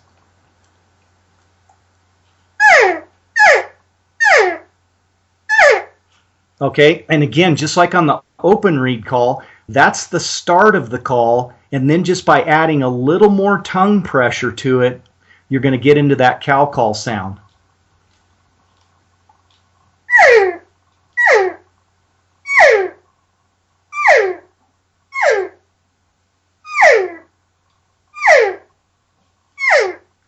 That's just by adding just a tiny bit more tongue pressure, and you're blowing it in very much the same manner as that open reed call. In other words, on the open reed call, you were using just a little bit firmer lip pressure in the beginning, and then letting off a little bit with, creating a little less lip pressure to get that nice sliding note that you want. With a mouth reed, it's the same thing with your tongue. You're starting out with just a little firmer tongue pressure on the latex, and then you're just lightening it up ever so slightly at the end to get that nice note. When people talk about cow calls and calf calls and all of that, I'll be honest with you, Jay, I mainly focus on just what I call a standard normal mew. I'm not cow calfing, so to speak, so much. If a guy wants to do calf calling, it's more of a shorter, higher pitched. This would be my best rendition of that.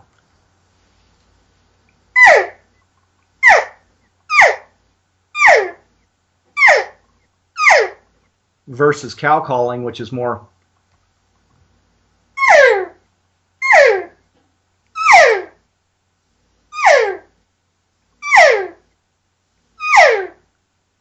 It lasts a little longer. It's more of a 2-note type of call, and that's more of what I use out there. And I want to touch on something you just said when they say it, cow calfing. That's a term that I don't really like that term, because what it's saying is you're using one call to cow calf. You're going cow sound, calf sound. Well, you got to kind of pick it. You got to either be making cow sounds or calf sounds, because an elk doesn't stand there and go, meow, meow, meow, meow. Right. Meow, meow. They're either going, yeah, yeah, yeah. That's their voice. Exactly. Not saying that someone can't sound like a cow and a calf at the same time. I don't like that term, cow calfing. I'm not picking on anybody, so whoever's term it is, it's not like I just don't like the. Right. From cow calling, you want to sound like a signature cow, and you're trying to talk to a cow or talk to a bull or talk to a calf. Exactly. You're not trying to, you're not trying to make two different animal sounds at the same time. And if you are, that's fine. But I just don't feel like that's a real efficient, effective way to be speaking to a specific animal. Yeah, I think a better term for that, rather than cow calfing, is chaos calling. Yeah, and it is, and you hear it a lot, and you hear people doing that, and I think that's a good point. Is you're trying to make specific sounds and sound like a specific animal, not, you hear people say, well, I'm going to just start cow calfing and try and call in a bull. So what does that mean? Are you just trying to, just like you said, chaos? Just yeah, just real. To me, that never works. Yeah. That's it for people listening. If you're new, I would forget that one. Yeah, I think you're better off and more successful by being real. Real thoughtful and diligent about every sound that you make. And right. This isn't just willy-nilly, just random.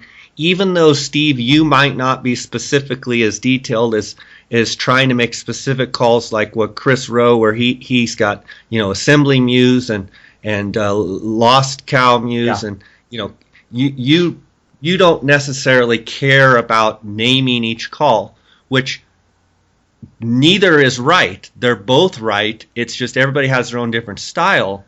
You're more into the sound quality, and what you found is that good tonal quality, like what we talked about in the external read, The same thing with the mouth call. If you can have genuine quality with your tone, that has been more successful having cows and bulls come to you, correct? Yes, exactly. And Than again, calling a specific sequence. yeah, exactly. And again, it just goes back to my simple approach and simple mindset, the caveman approach. And I think there's a lot to be said with Chris and how well he knows the elk language, because I do think it matters, how you sound, how frequently you blow the call, how loudly or softly you blow the call. All of that stuff is very important. Just like in humans, you can say the same thing but mean something completely different just by the inflection and emotion you put into saying something. And I believe it's the same way with elk calling. So I believe that everything that Chris says has a lot of credence to it, and he really understands that. So I think there's a lot to be gained, and people could learn a lot from him, and then incorporate the quality of sound and tone quality and sweetness.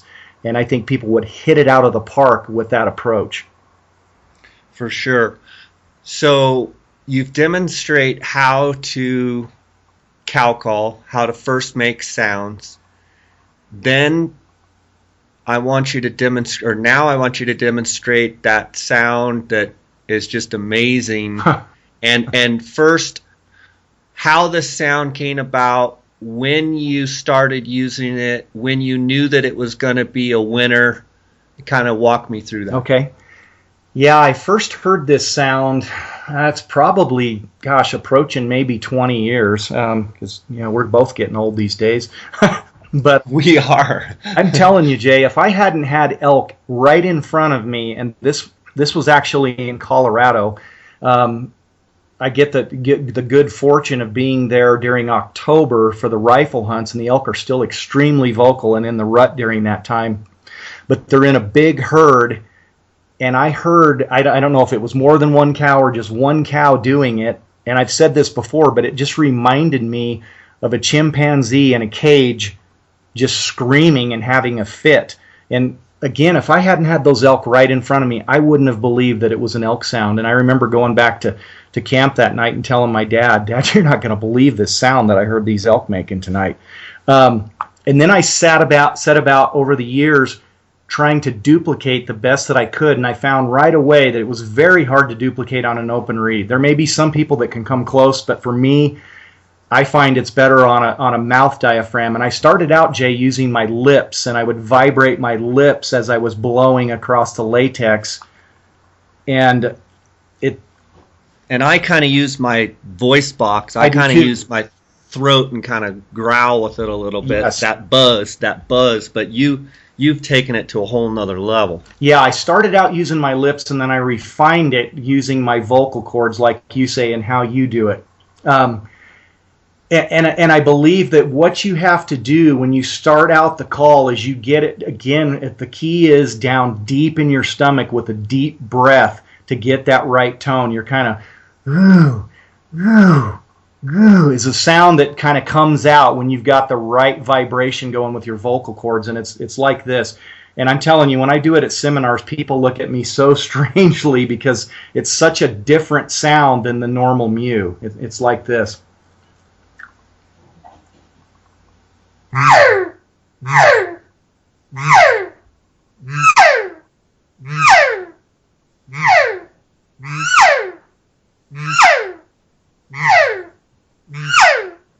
And then I can also take it from that, and I can remove vibrating my vocal cords, and I can push it into a high pitch. And I believe that is what really, really gets a reaction out of the bulls, going not only doing that kind of deep, guttural, growly sound in cow call, and then pushing it into just a high-pitched, three-dimensional sound, and it breaks and sounds like this.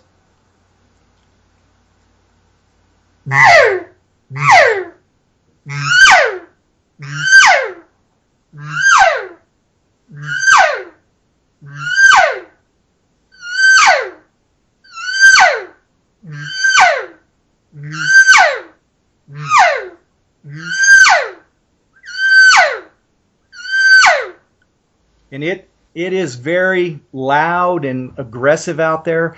Just my personality, Jay, it's hard for me to blow a call like that out there in the woods. I have to really be in the right mindset because it just goes against my natural tendency.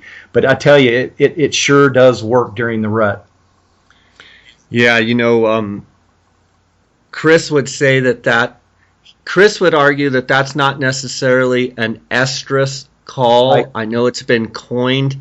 Chris would say it's a real demanding, it's a, get over here, I want attention now. But Steve, also, you might argue that you have video of that one cow in 3C doing that exact sound, and there's 5 bulls right on her and breeding her. So, yes, I agree that it is demanding. Yes, I agree that it's like the ultimate form of I want you here now. Right. But I also think when it does come to the actual time of breeding, I think that sound is very important. So if you blow that call during the peak of the rut, those bulls know what that means. Yeah, and they come in so aggressively, it's almost a little bit intimidating and could be scary to someone that doesn't realize how afraid of a human an elk actually is. How aggressively they come in, they just lose all of their senses, and their guard just goes completely down, and they just come charging in, and many times 2 and 3 bulls will come in. I agree wholeheartedly that the sound isn't just limited to during the rut. I've heard it with the cow-calf nursery groups during the summertime. I've heard cows doing it then. But I think it takes on a whole new meaning when they do it during the rut. And I think the intensity level changes as well. Just like if you hear a bull bugle in July and then you hear him bugle September 25th, it's different. And like you said, when I got that cow in 3C in Arizona, on video doing that, I was flabbergasted that I finally had that opportunity to video her. She walked up to within 10, 12 yards of me and was doing it, looking right into the camera like, this is what you've been wanting all along. Here you go. Scream. And she was by herself. There was a bull with cows that I was trying to get on and take a look at. And then there was a satellite bull that was down in the drainage below her. So she was initially all by herself. Well, that satellite bull just comes charging uphill up that drainage toward her, gets right up there within view. I'm video, and then the herd bull leaves his cows and comes in, and him and that satellite bull fight and tussle over this cow. And ultimately, after a couple lockups and such, and they fight, the herd bull pushes the satellite bull off and rounds up that cow that was making that sound and pushes her in with his harem. So to me, that was pretty dramatic proof that sound is very different and very meaningful to a bull. Even a herd bull with cows, he completely abandoned his cows and came over to that cow making that sound.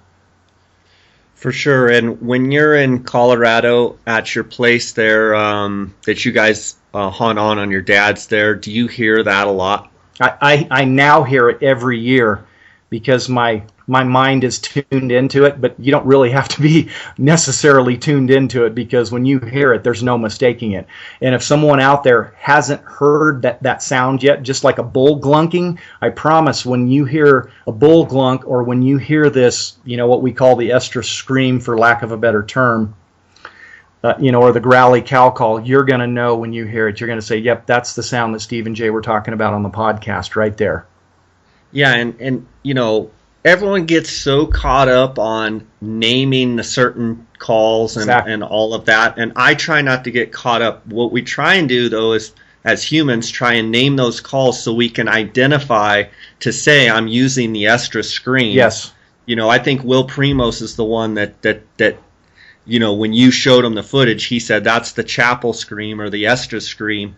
Well, some may say it's demanding, some may say, whatever you call it, I don't really care. Yeah. I can just tell you that if, I don't know that I would use that on the 27th of August, but you come about the 18th or 20th or 25th of September in most elk woods and you've got a little bit of activity and you blow that throaty, growly, estrus, Chappell scream, whatever you want to call it, you're probably going to get some bulls come over and give you a look. Yeah, absolutely. And you're exactly right. We can get caught up in arguing of what it's called. And the bottom line is, what is the sound and how do we reproduce it? It's right. Just, and yeah. I'm one that I sometimes I put my foot in my mouth and I put my foot in my mouth and I offend people, and I never try to. My whole goal with this is just to learn for myself and to help others, become better callers. And one thing I can tell you is this sound, I've been doing a little buzz sound, not to any extreme of what I just heard you doing, Steve. I feel like you take it to a whole nother level of perfect realism. I've been doing that little buzz sometimes periodically with my cow calling, and I can tell you it adds realism. Right. But then when you can take that buzz and that growly and hit that high, and I'm going to have you demonstrate here one more time, and hit that high note, to me that's like the ultimate sound of a cow saying, I don't care what you're doing over there, I want you here right now. Just like if our wives were to use a tone, there's a certain tone that they can use that we know that, there is something going on, that whatever we're doing in the other room, we've ignored her for 3 minutes, but we hear a tone, we immediately drop what we're doing and we go over there. And that's what I feel like this call that you're blowing is.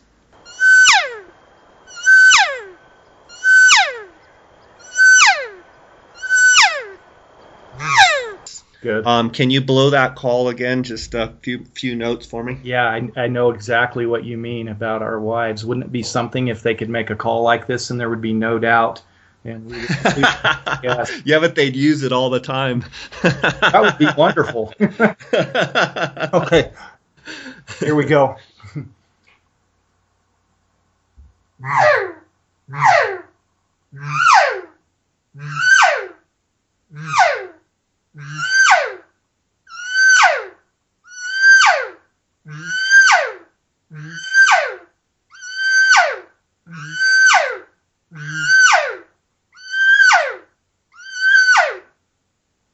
And Jay, by contrast in how I blow a normal cow call on a mouth reed, or a normal 3-dimensional sweet cow call on an open reed, when I use that call, it flies completely in the face of how I blow these other calls. I blow it often, loudly, and frequently.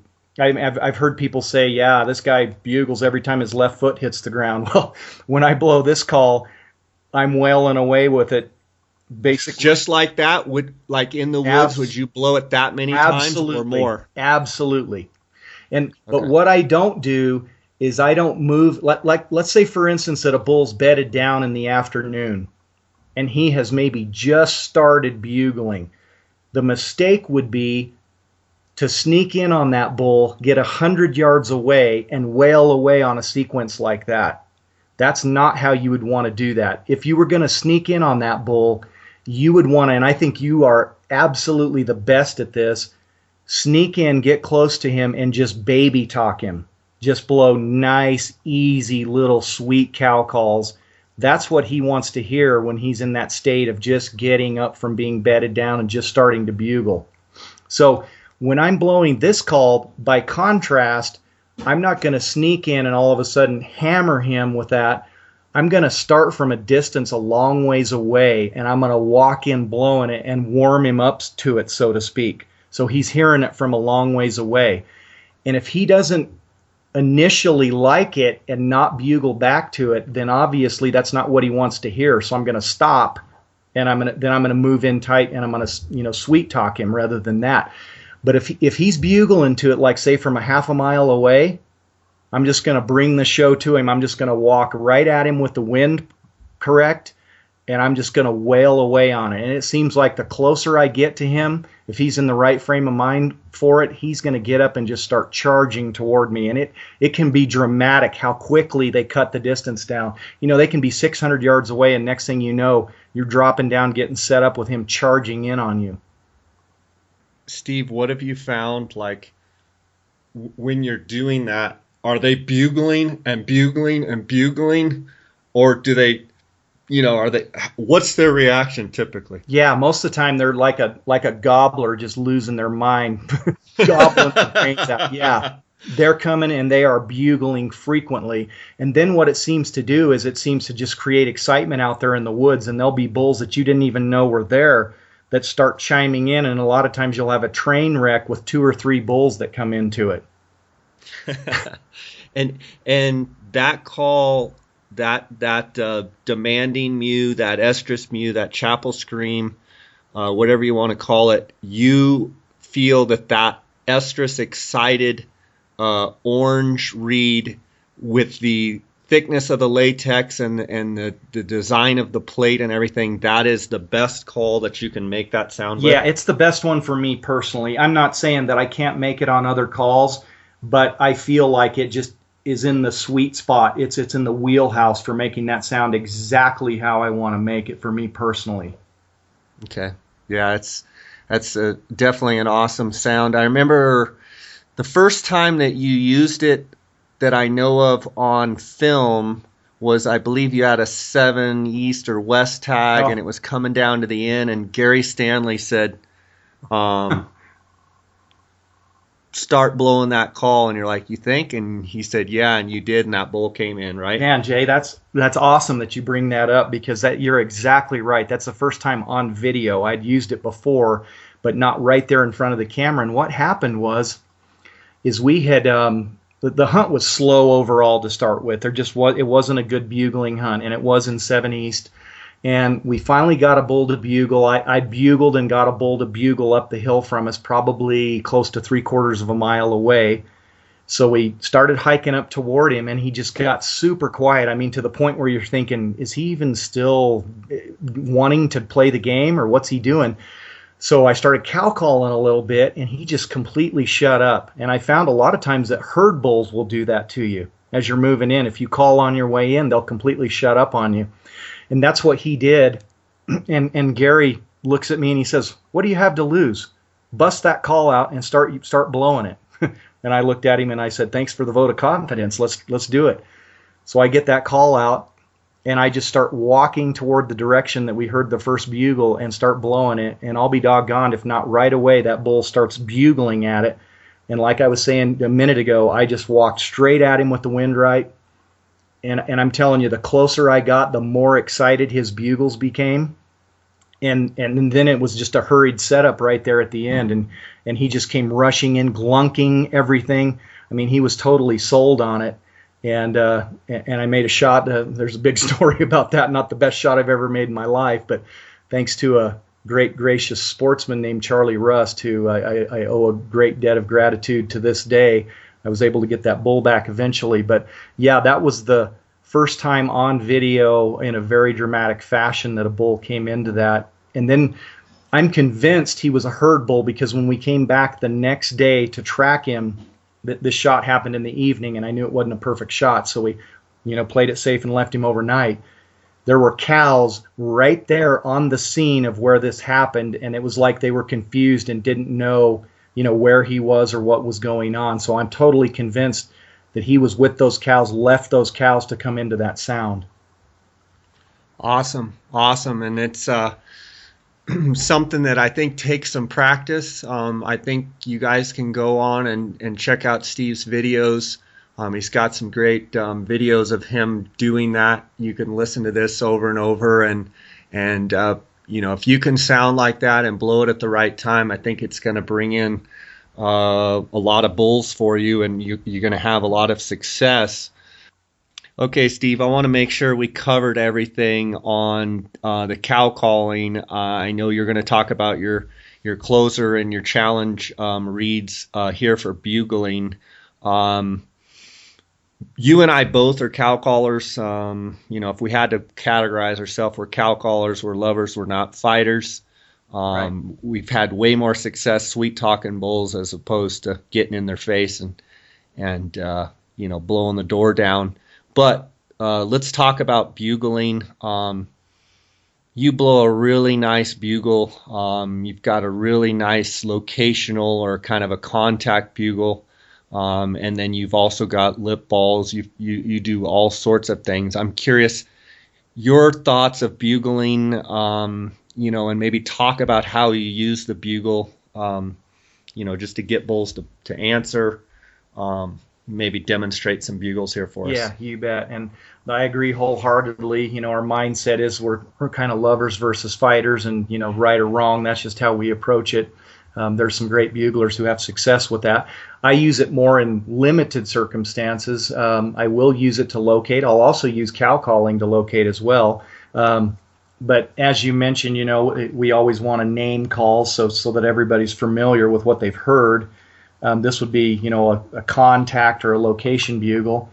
And it's just kind of a nice, easy bugle. Again, like if you were to equate it to cow calling, it would just be what I would call just a standard cow call.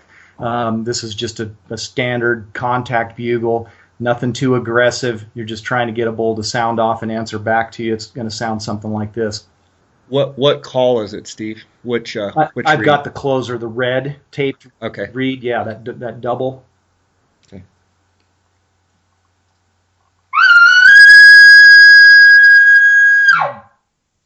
Just something like that. Again, I'm not putting hard tongue pressure. I'm not being forceful or aggressive with it. I'm just being nice and saying, here I am over here again. I'll demonstrate it again.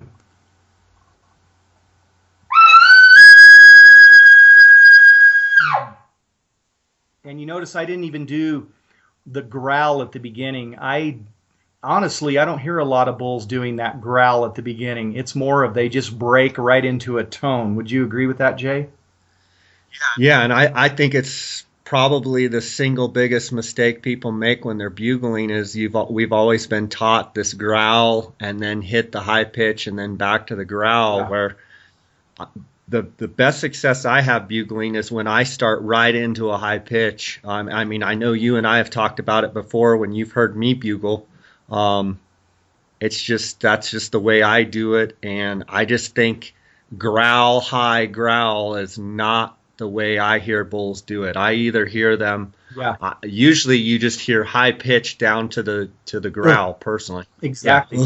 Yeah, I'll equate it to going back to the cow call and saying it's the human double clutch, so to speak, in bugling. When you do the high growl at the end, it's the double clutch cow call that we all recognize. So, like you said, Jay, they just go into a high note when they're high note bugling, and then there's just that cutoff at the end, which basically I just abruptly take my tongue off the reed and stop the airflow. And if you can hear it in the bugle, I'll demonstrate it again. It's like this.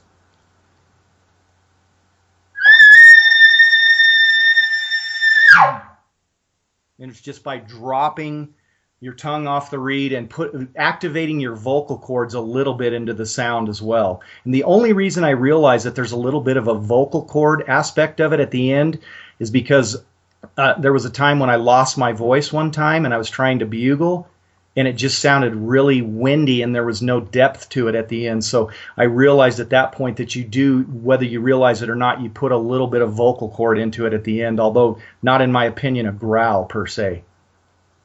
for sure. So that's kind of what you do to just get a bull to bugle back, just to see what's around, just to try and get an answer, kind of feel for what's shaking out there. Yeah, exactly. And then, the next level that people talk about, and again, not trying to name calls, but to make it familiar for people, would be what a lot of people call a challenge bugle. And it's more of an aggressive, emotional bugle. Again, it's going to be just that high pitch sound, but it's going to have a lot more emotion in it. It's going to be higher pitched, and you're just going to hear the difference in emotion. And I'll demonstrate that right now.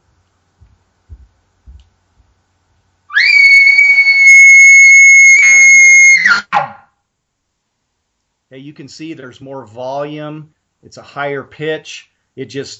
You can tell, just like I was talking about earlier with cow calling, you can hear that different emotion in there, and that's what you're looking for. When would you use that call, Steve? I would use that, and I did actually use this on a bull last year in Unit 9. He was a bull that had cows. I actually saw him with the cows, and then he went just out of sight. And I did my typical trying to call him in with cow calls, Jay, and he would bugle, but I could tell he was going away. And then I switched to a mouth diaphragm, and I did a little higher pitch cow call on it, and I got him to bugle. And the minute he bugled back, I felt like I had nothing to lose. I jumped on him with that bugle, and he turned away from his cows and came from about 200 yards away, left his cows and came into that. Lost his mind, like, you little pipsqueak, I'm going to come over there and whip your butt. Exactly. How dare you? You know, he might have had the mindset that, you know, one of his cows happened to get, you know, left out and was not in the harem anymore. And when he heard me cow call and he heard me cutting him off with that bugle, it just ticked him off. He couldn't take it.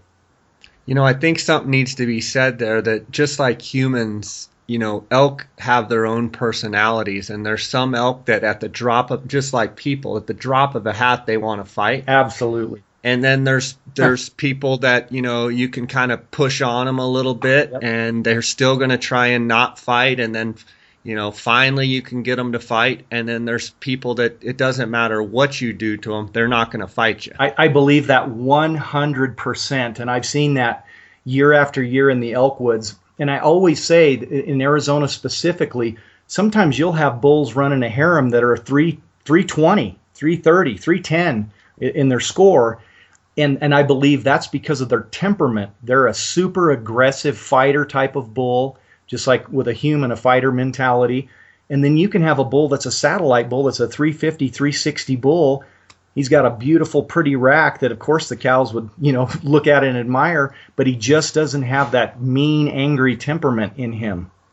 Yeah, I mean, and just like, you know, bulls that sound big and tough, and all of a sudden you get up there and it's, you know, a 310 bull that's, you know, and then there's a 350 standing off to the side, you know, with a pretty bugle, and he's docile and feeding. Yeah.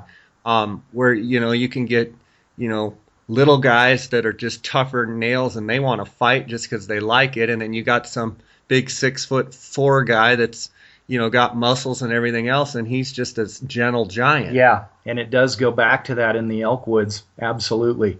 With how they bugle, how they respond to cow calls, whether they're running a harem or not. And the beautiful thing for us as hunters is, you know, those satellite bulls are ripe for the picking. And many times it blows you away what will come in. Yeah, for sure. And then, so now you've got chuckling and grunting, yes, and some of that stuff. At what point do you become a chuckler and do that? For me, that's typically never. But you're very good at it, though. Here's the thing. I think if somebody practices, and to me, it's the hardest call in all of elk calling. I think it's even harder than that estrus scream sound. I really do. I think it's the call that's going to take the most practice, the most attention to, and unfortunately, I think it's going to yield the fewest results. So I don't know that a guy does himself well by spending a lot of time practicing on it when he should be practicing cow calling. But anyway, it comes down to a two-part call. And I just came upon this maybe within the last year or two, that really the first part of it is very similar to a bark. And of course, you don't want to stop with just a bark because that's an alarm sound.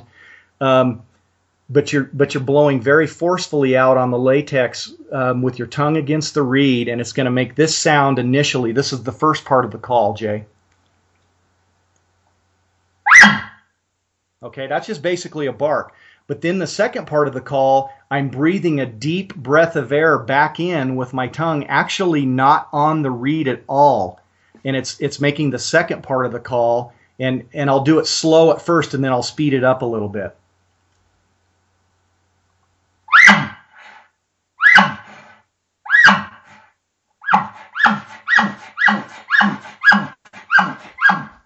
Okay, and then so in other words, the second part of that call, you're breathing back in. You're not blowing out. You're sucking back in. Exactly. Again, it sounds like this.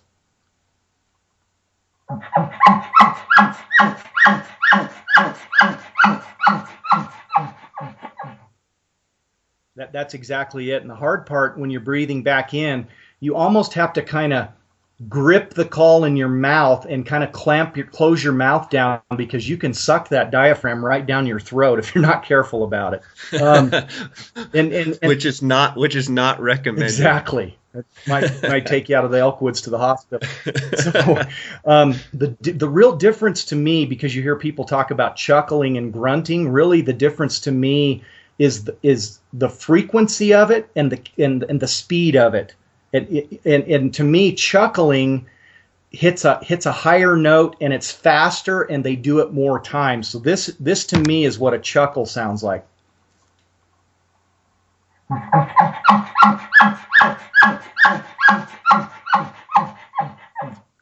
Okay, and then a grunt would be more like this. And what I'll do with the grunt, Jay, is I'll do a lip ball, because it just gets me more in the groove of being able to do a grunt. Because when I hear bulls doing grunting, they more frequently follow up a lip ball with grunting as opposed to chuckling. So it's going to sound like this in a full bugle.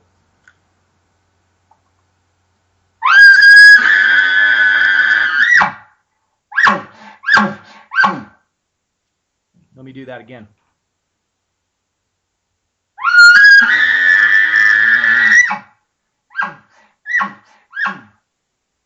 More like that. I hear, bulls, when they do come off of a lip ball, they're more apt to do, that deep grunt and do it just 2 or 3 times, as opposed to the chuckling, which has the faster cadence to it.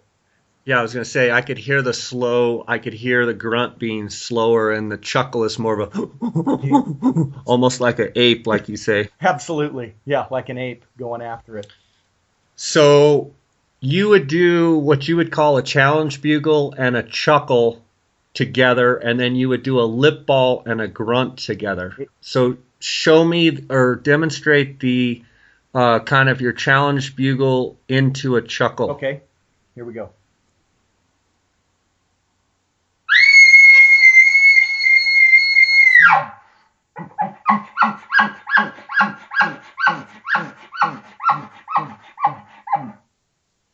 Okay, that would be, the challenge bugle going into chuckling, and then this would be the lip ball going into grunting.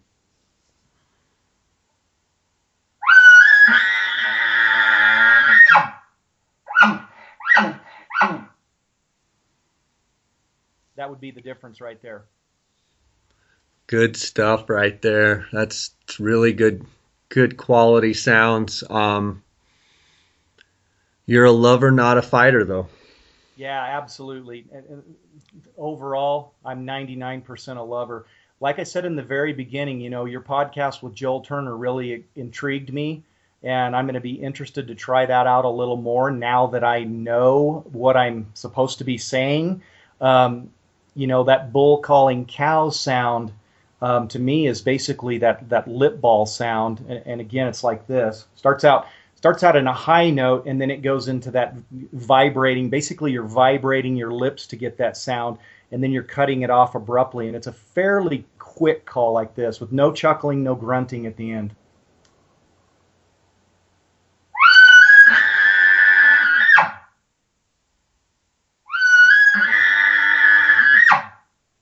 Just like that. And some people, I believe, call it a display bugle. It's like you're showing off to the cows. You're blowing a pretty, awesome sounding bugle that's got that, lip ball characteristic in it. And I do notice that when I've blown that near a herd bull with cows, it definitely gets a reaction out of them. That's awesome. I can't wait to hear how your experience is trying that new little trick this year. In Arizona and in Colorado, both places where you elk hunt, and it'd be interesting to see after the season if you think that it works like you think it will. Yeah, we'll hold Joel's feet to the fire on it, right, Jay? That's right. He's a fun one to hold to the fire. He's a great caller in his own right, and just a phenomenal guy. Man, we've covered a lot of ground today. Just trying to think if we've forgotten anything. The only other thing that I can think of as far as bull vocalizations would be like, raking in a tree, glunking, that type of stuff, where you're really not doing it with a call your vocal cords or your air, so to speak. Let's talk about that. Glunking, for one, is a sound. Um, you okay?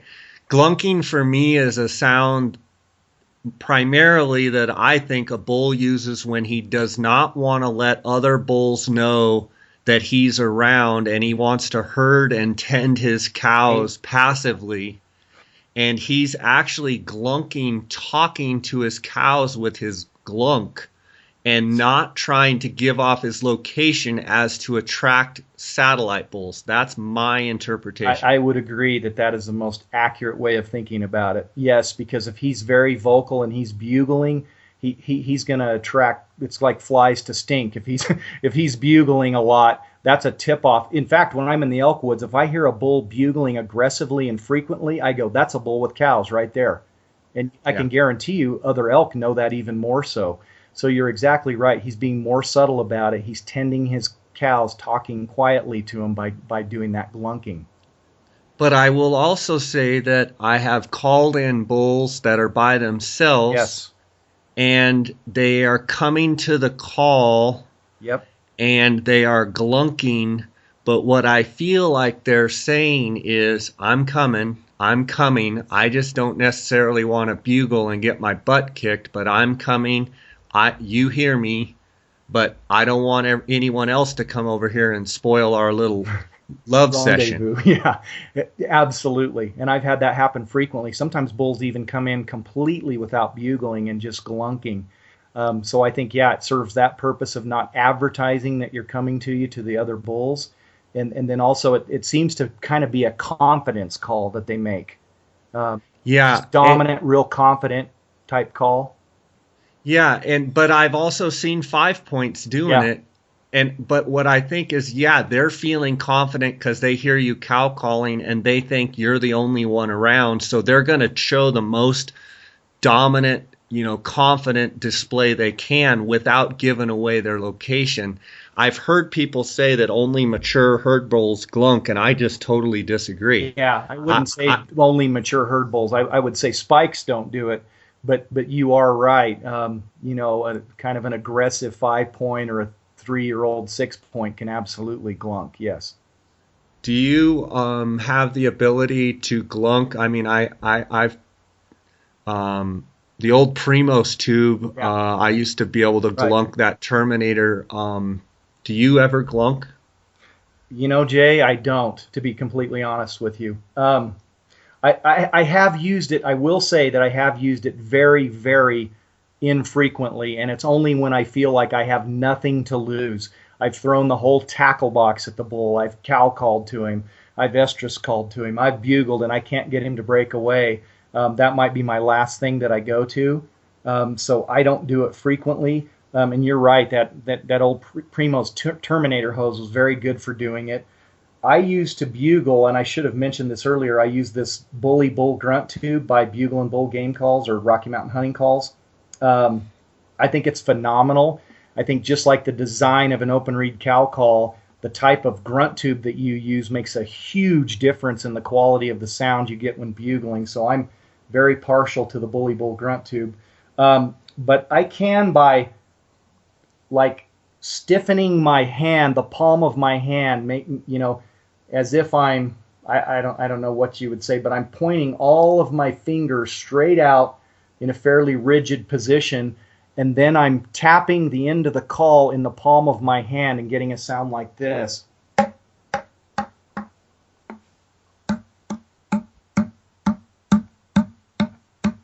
Something like that. And that again, it doesn't to me reflect how three-dimensional actually glunking from a bull sounds.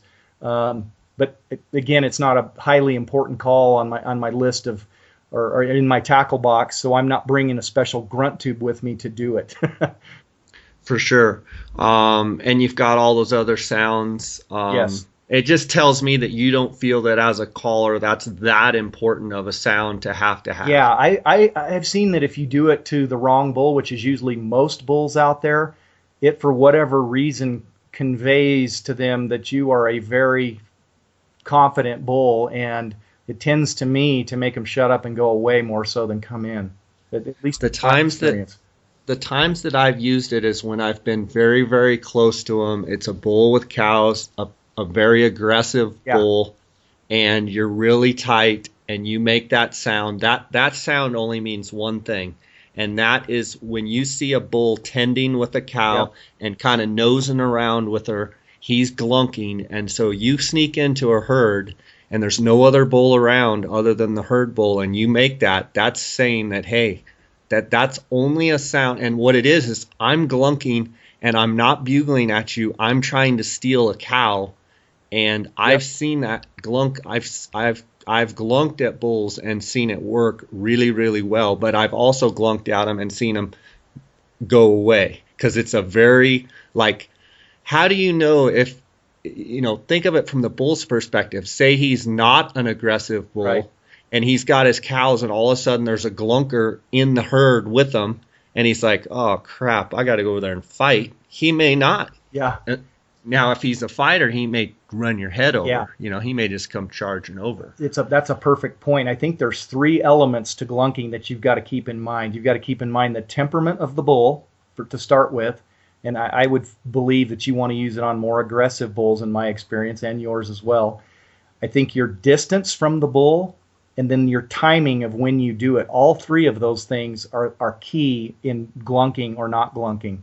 So if you want to have an aggressive bull, you want to be super close to him, almost infiltrating his herd, and then your timing needs to be right. Number one, because you're making that motion with your hand on the grunt tube, and you can be picked up on, and see, your movement can be seen. So all of those are critical in calling a bull in with a glunk.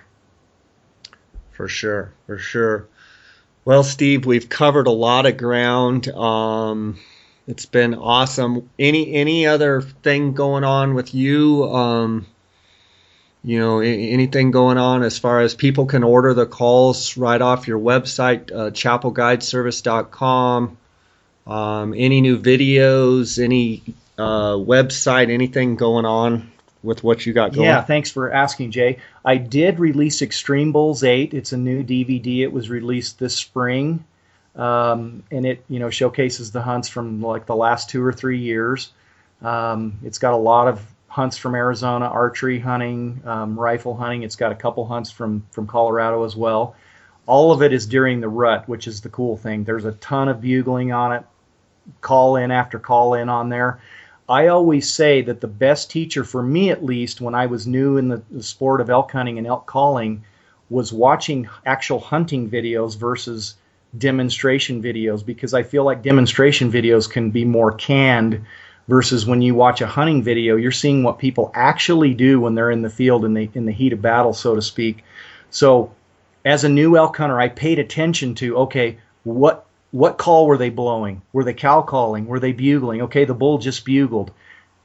How many calls did the guy blow back to him, and did it work? So I think if you watch these hunting videos as a student rather than just as an observer, you can learn more from them than you can actually learn from a demonstration video, is my feeling on that. So I have that video out, and then I also have all the calls on there. They can be purchased individually or in package deals, so anyone can save money if they want to buy multiple calls at the same time. I even have a package with videos and video included with it.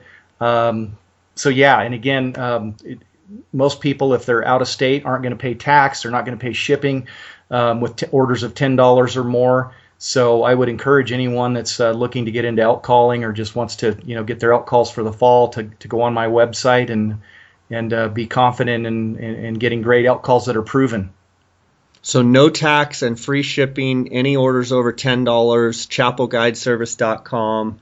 You can pick up Extreme Bulls 8 and any of the elk calls that we've talked about. I can say that the elk calls are phenomenal. You're just an unreal caller, as you've demonstrated, and it's been great watching you progress. And it seems like the thing that I really like about you is you could have a long time ago settled back and been a really good caller, but it seems like every year you continue to push yourself and make better sounds, and that's something that's awesome, because you've been a phenomenal caller for a long time, but you get better and better and better. and it's pretty cool to watch all the different sounds and the wide range of quality that you can produce. And I know the guys that hunt with you get to see that on a 14-day basis, whether it's an archery hunt or a 7-day rifle hunt or whatever. So it's just awesome. And thanks for coming on and sharing your knowledge and expertise with us. And I encourage anyone to go definitely check out chappellguideservice.com and check out Steve's YouTube channel. And even though he's saying that the hunting videos are best to watch, I 100% agree. You also have some phenomenal demonstration and instructional videos as well. So thanks, Jay. Yeah, and I think that helps people learn how to blow the call initially. So that's very important. I shouldn't discount that. You're right. Yeah, but I mean, I also agree with, it's one thing to make great sounds, and we've been doing a real elk sounds series here on the podcast just so people could listen to real sounds of elk. But I think you do bring up a great point about, watching a video like Extreme Bulls 8, where you can actually see the timing and sequencing, not only of the call structure, but of when to call and when not to call, and the different sounds you make compared to what the bull is doing. And there's nothing like that firsthand experience.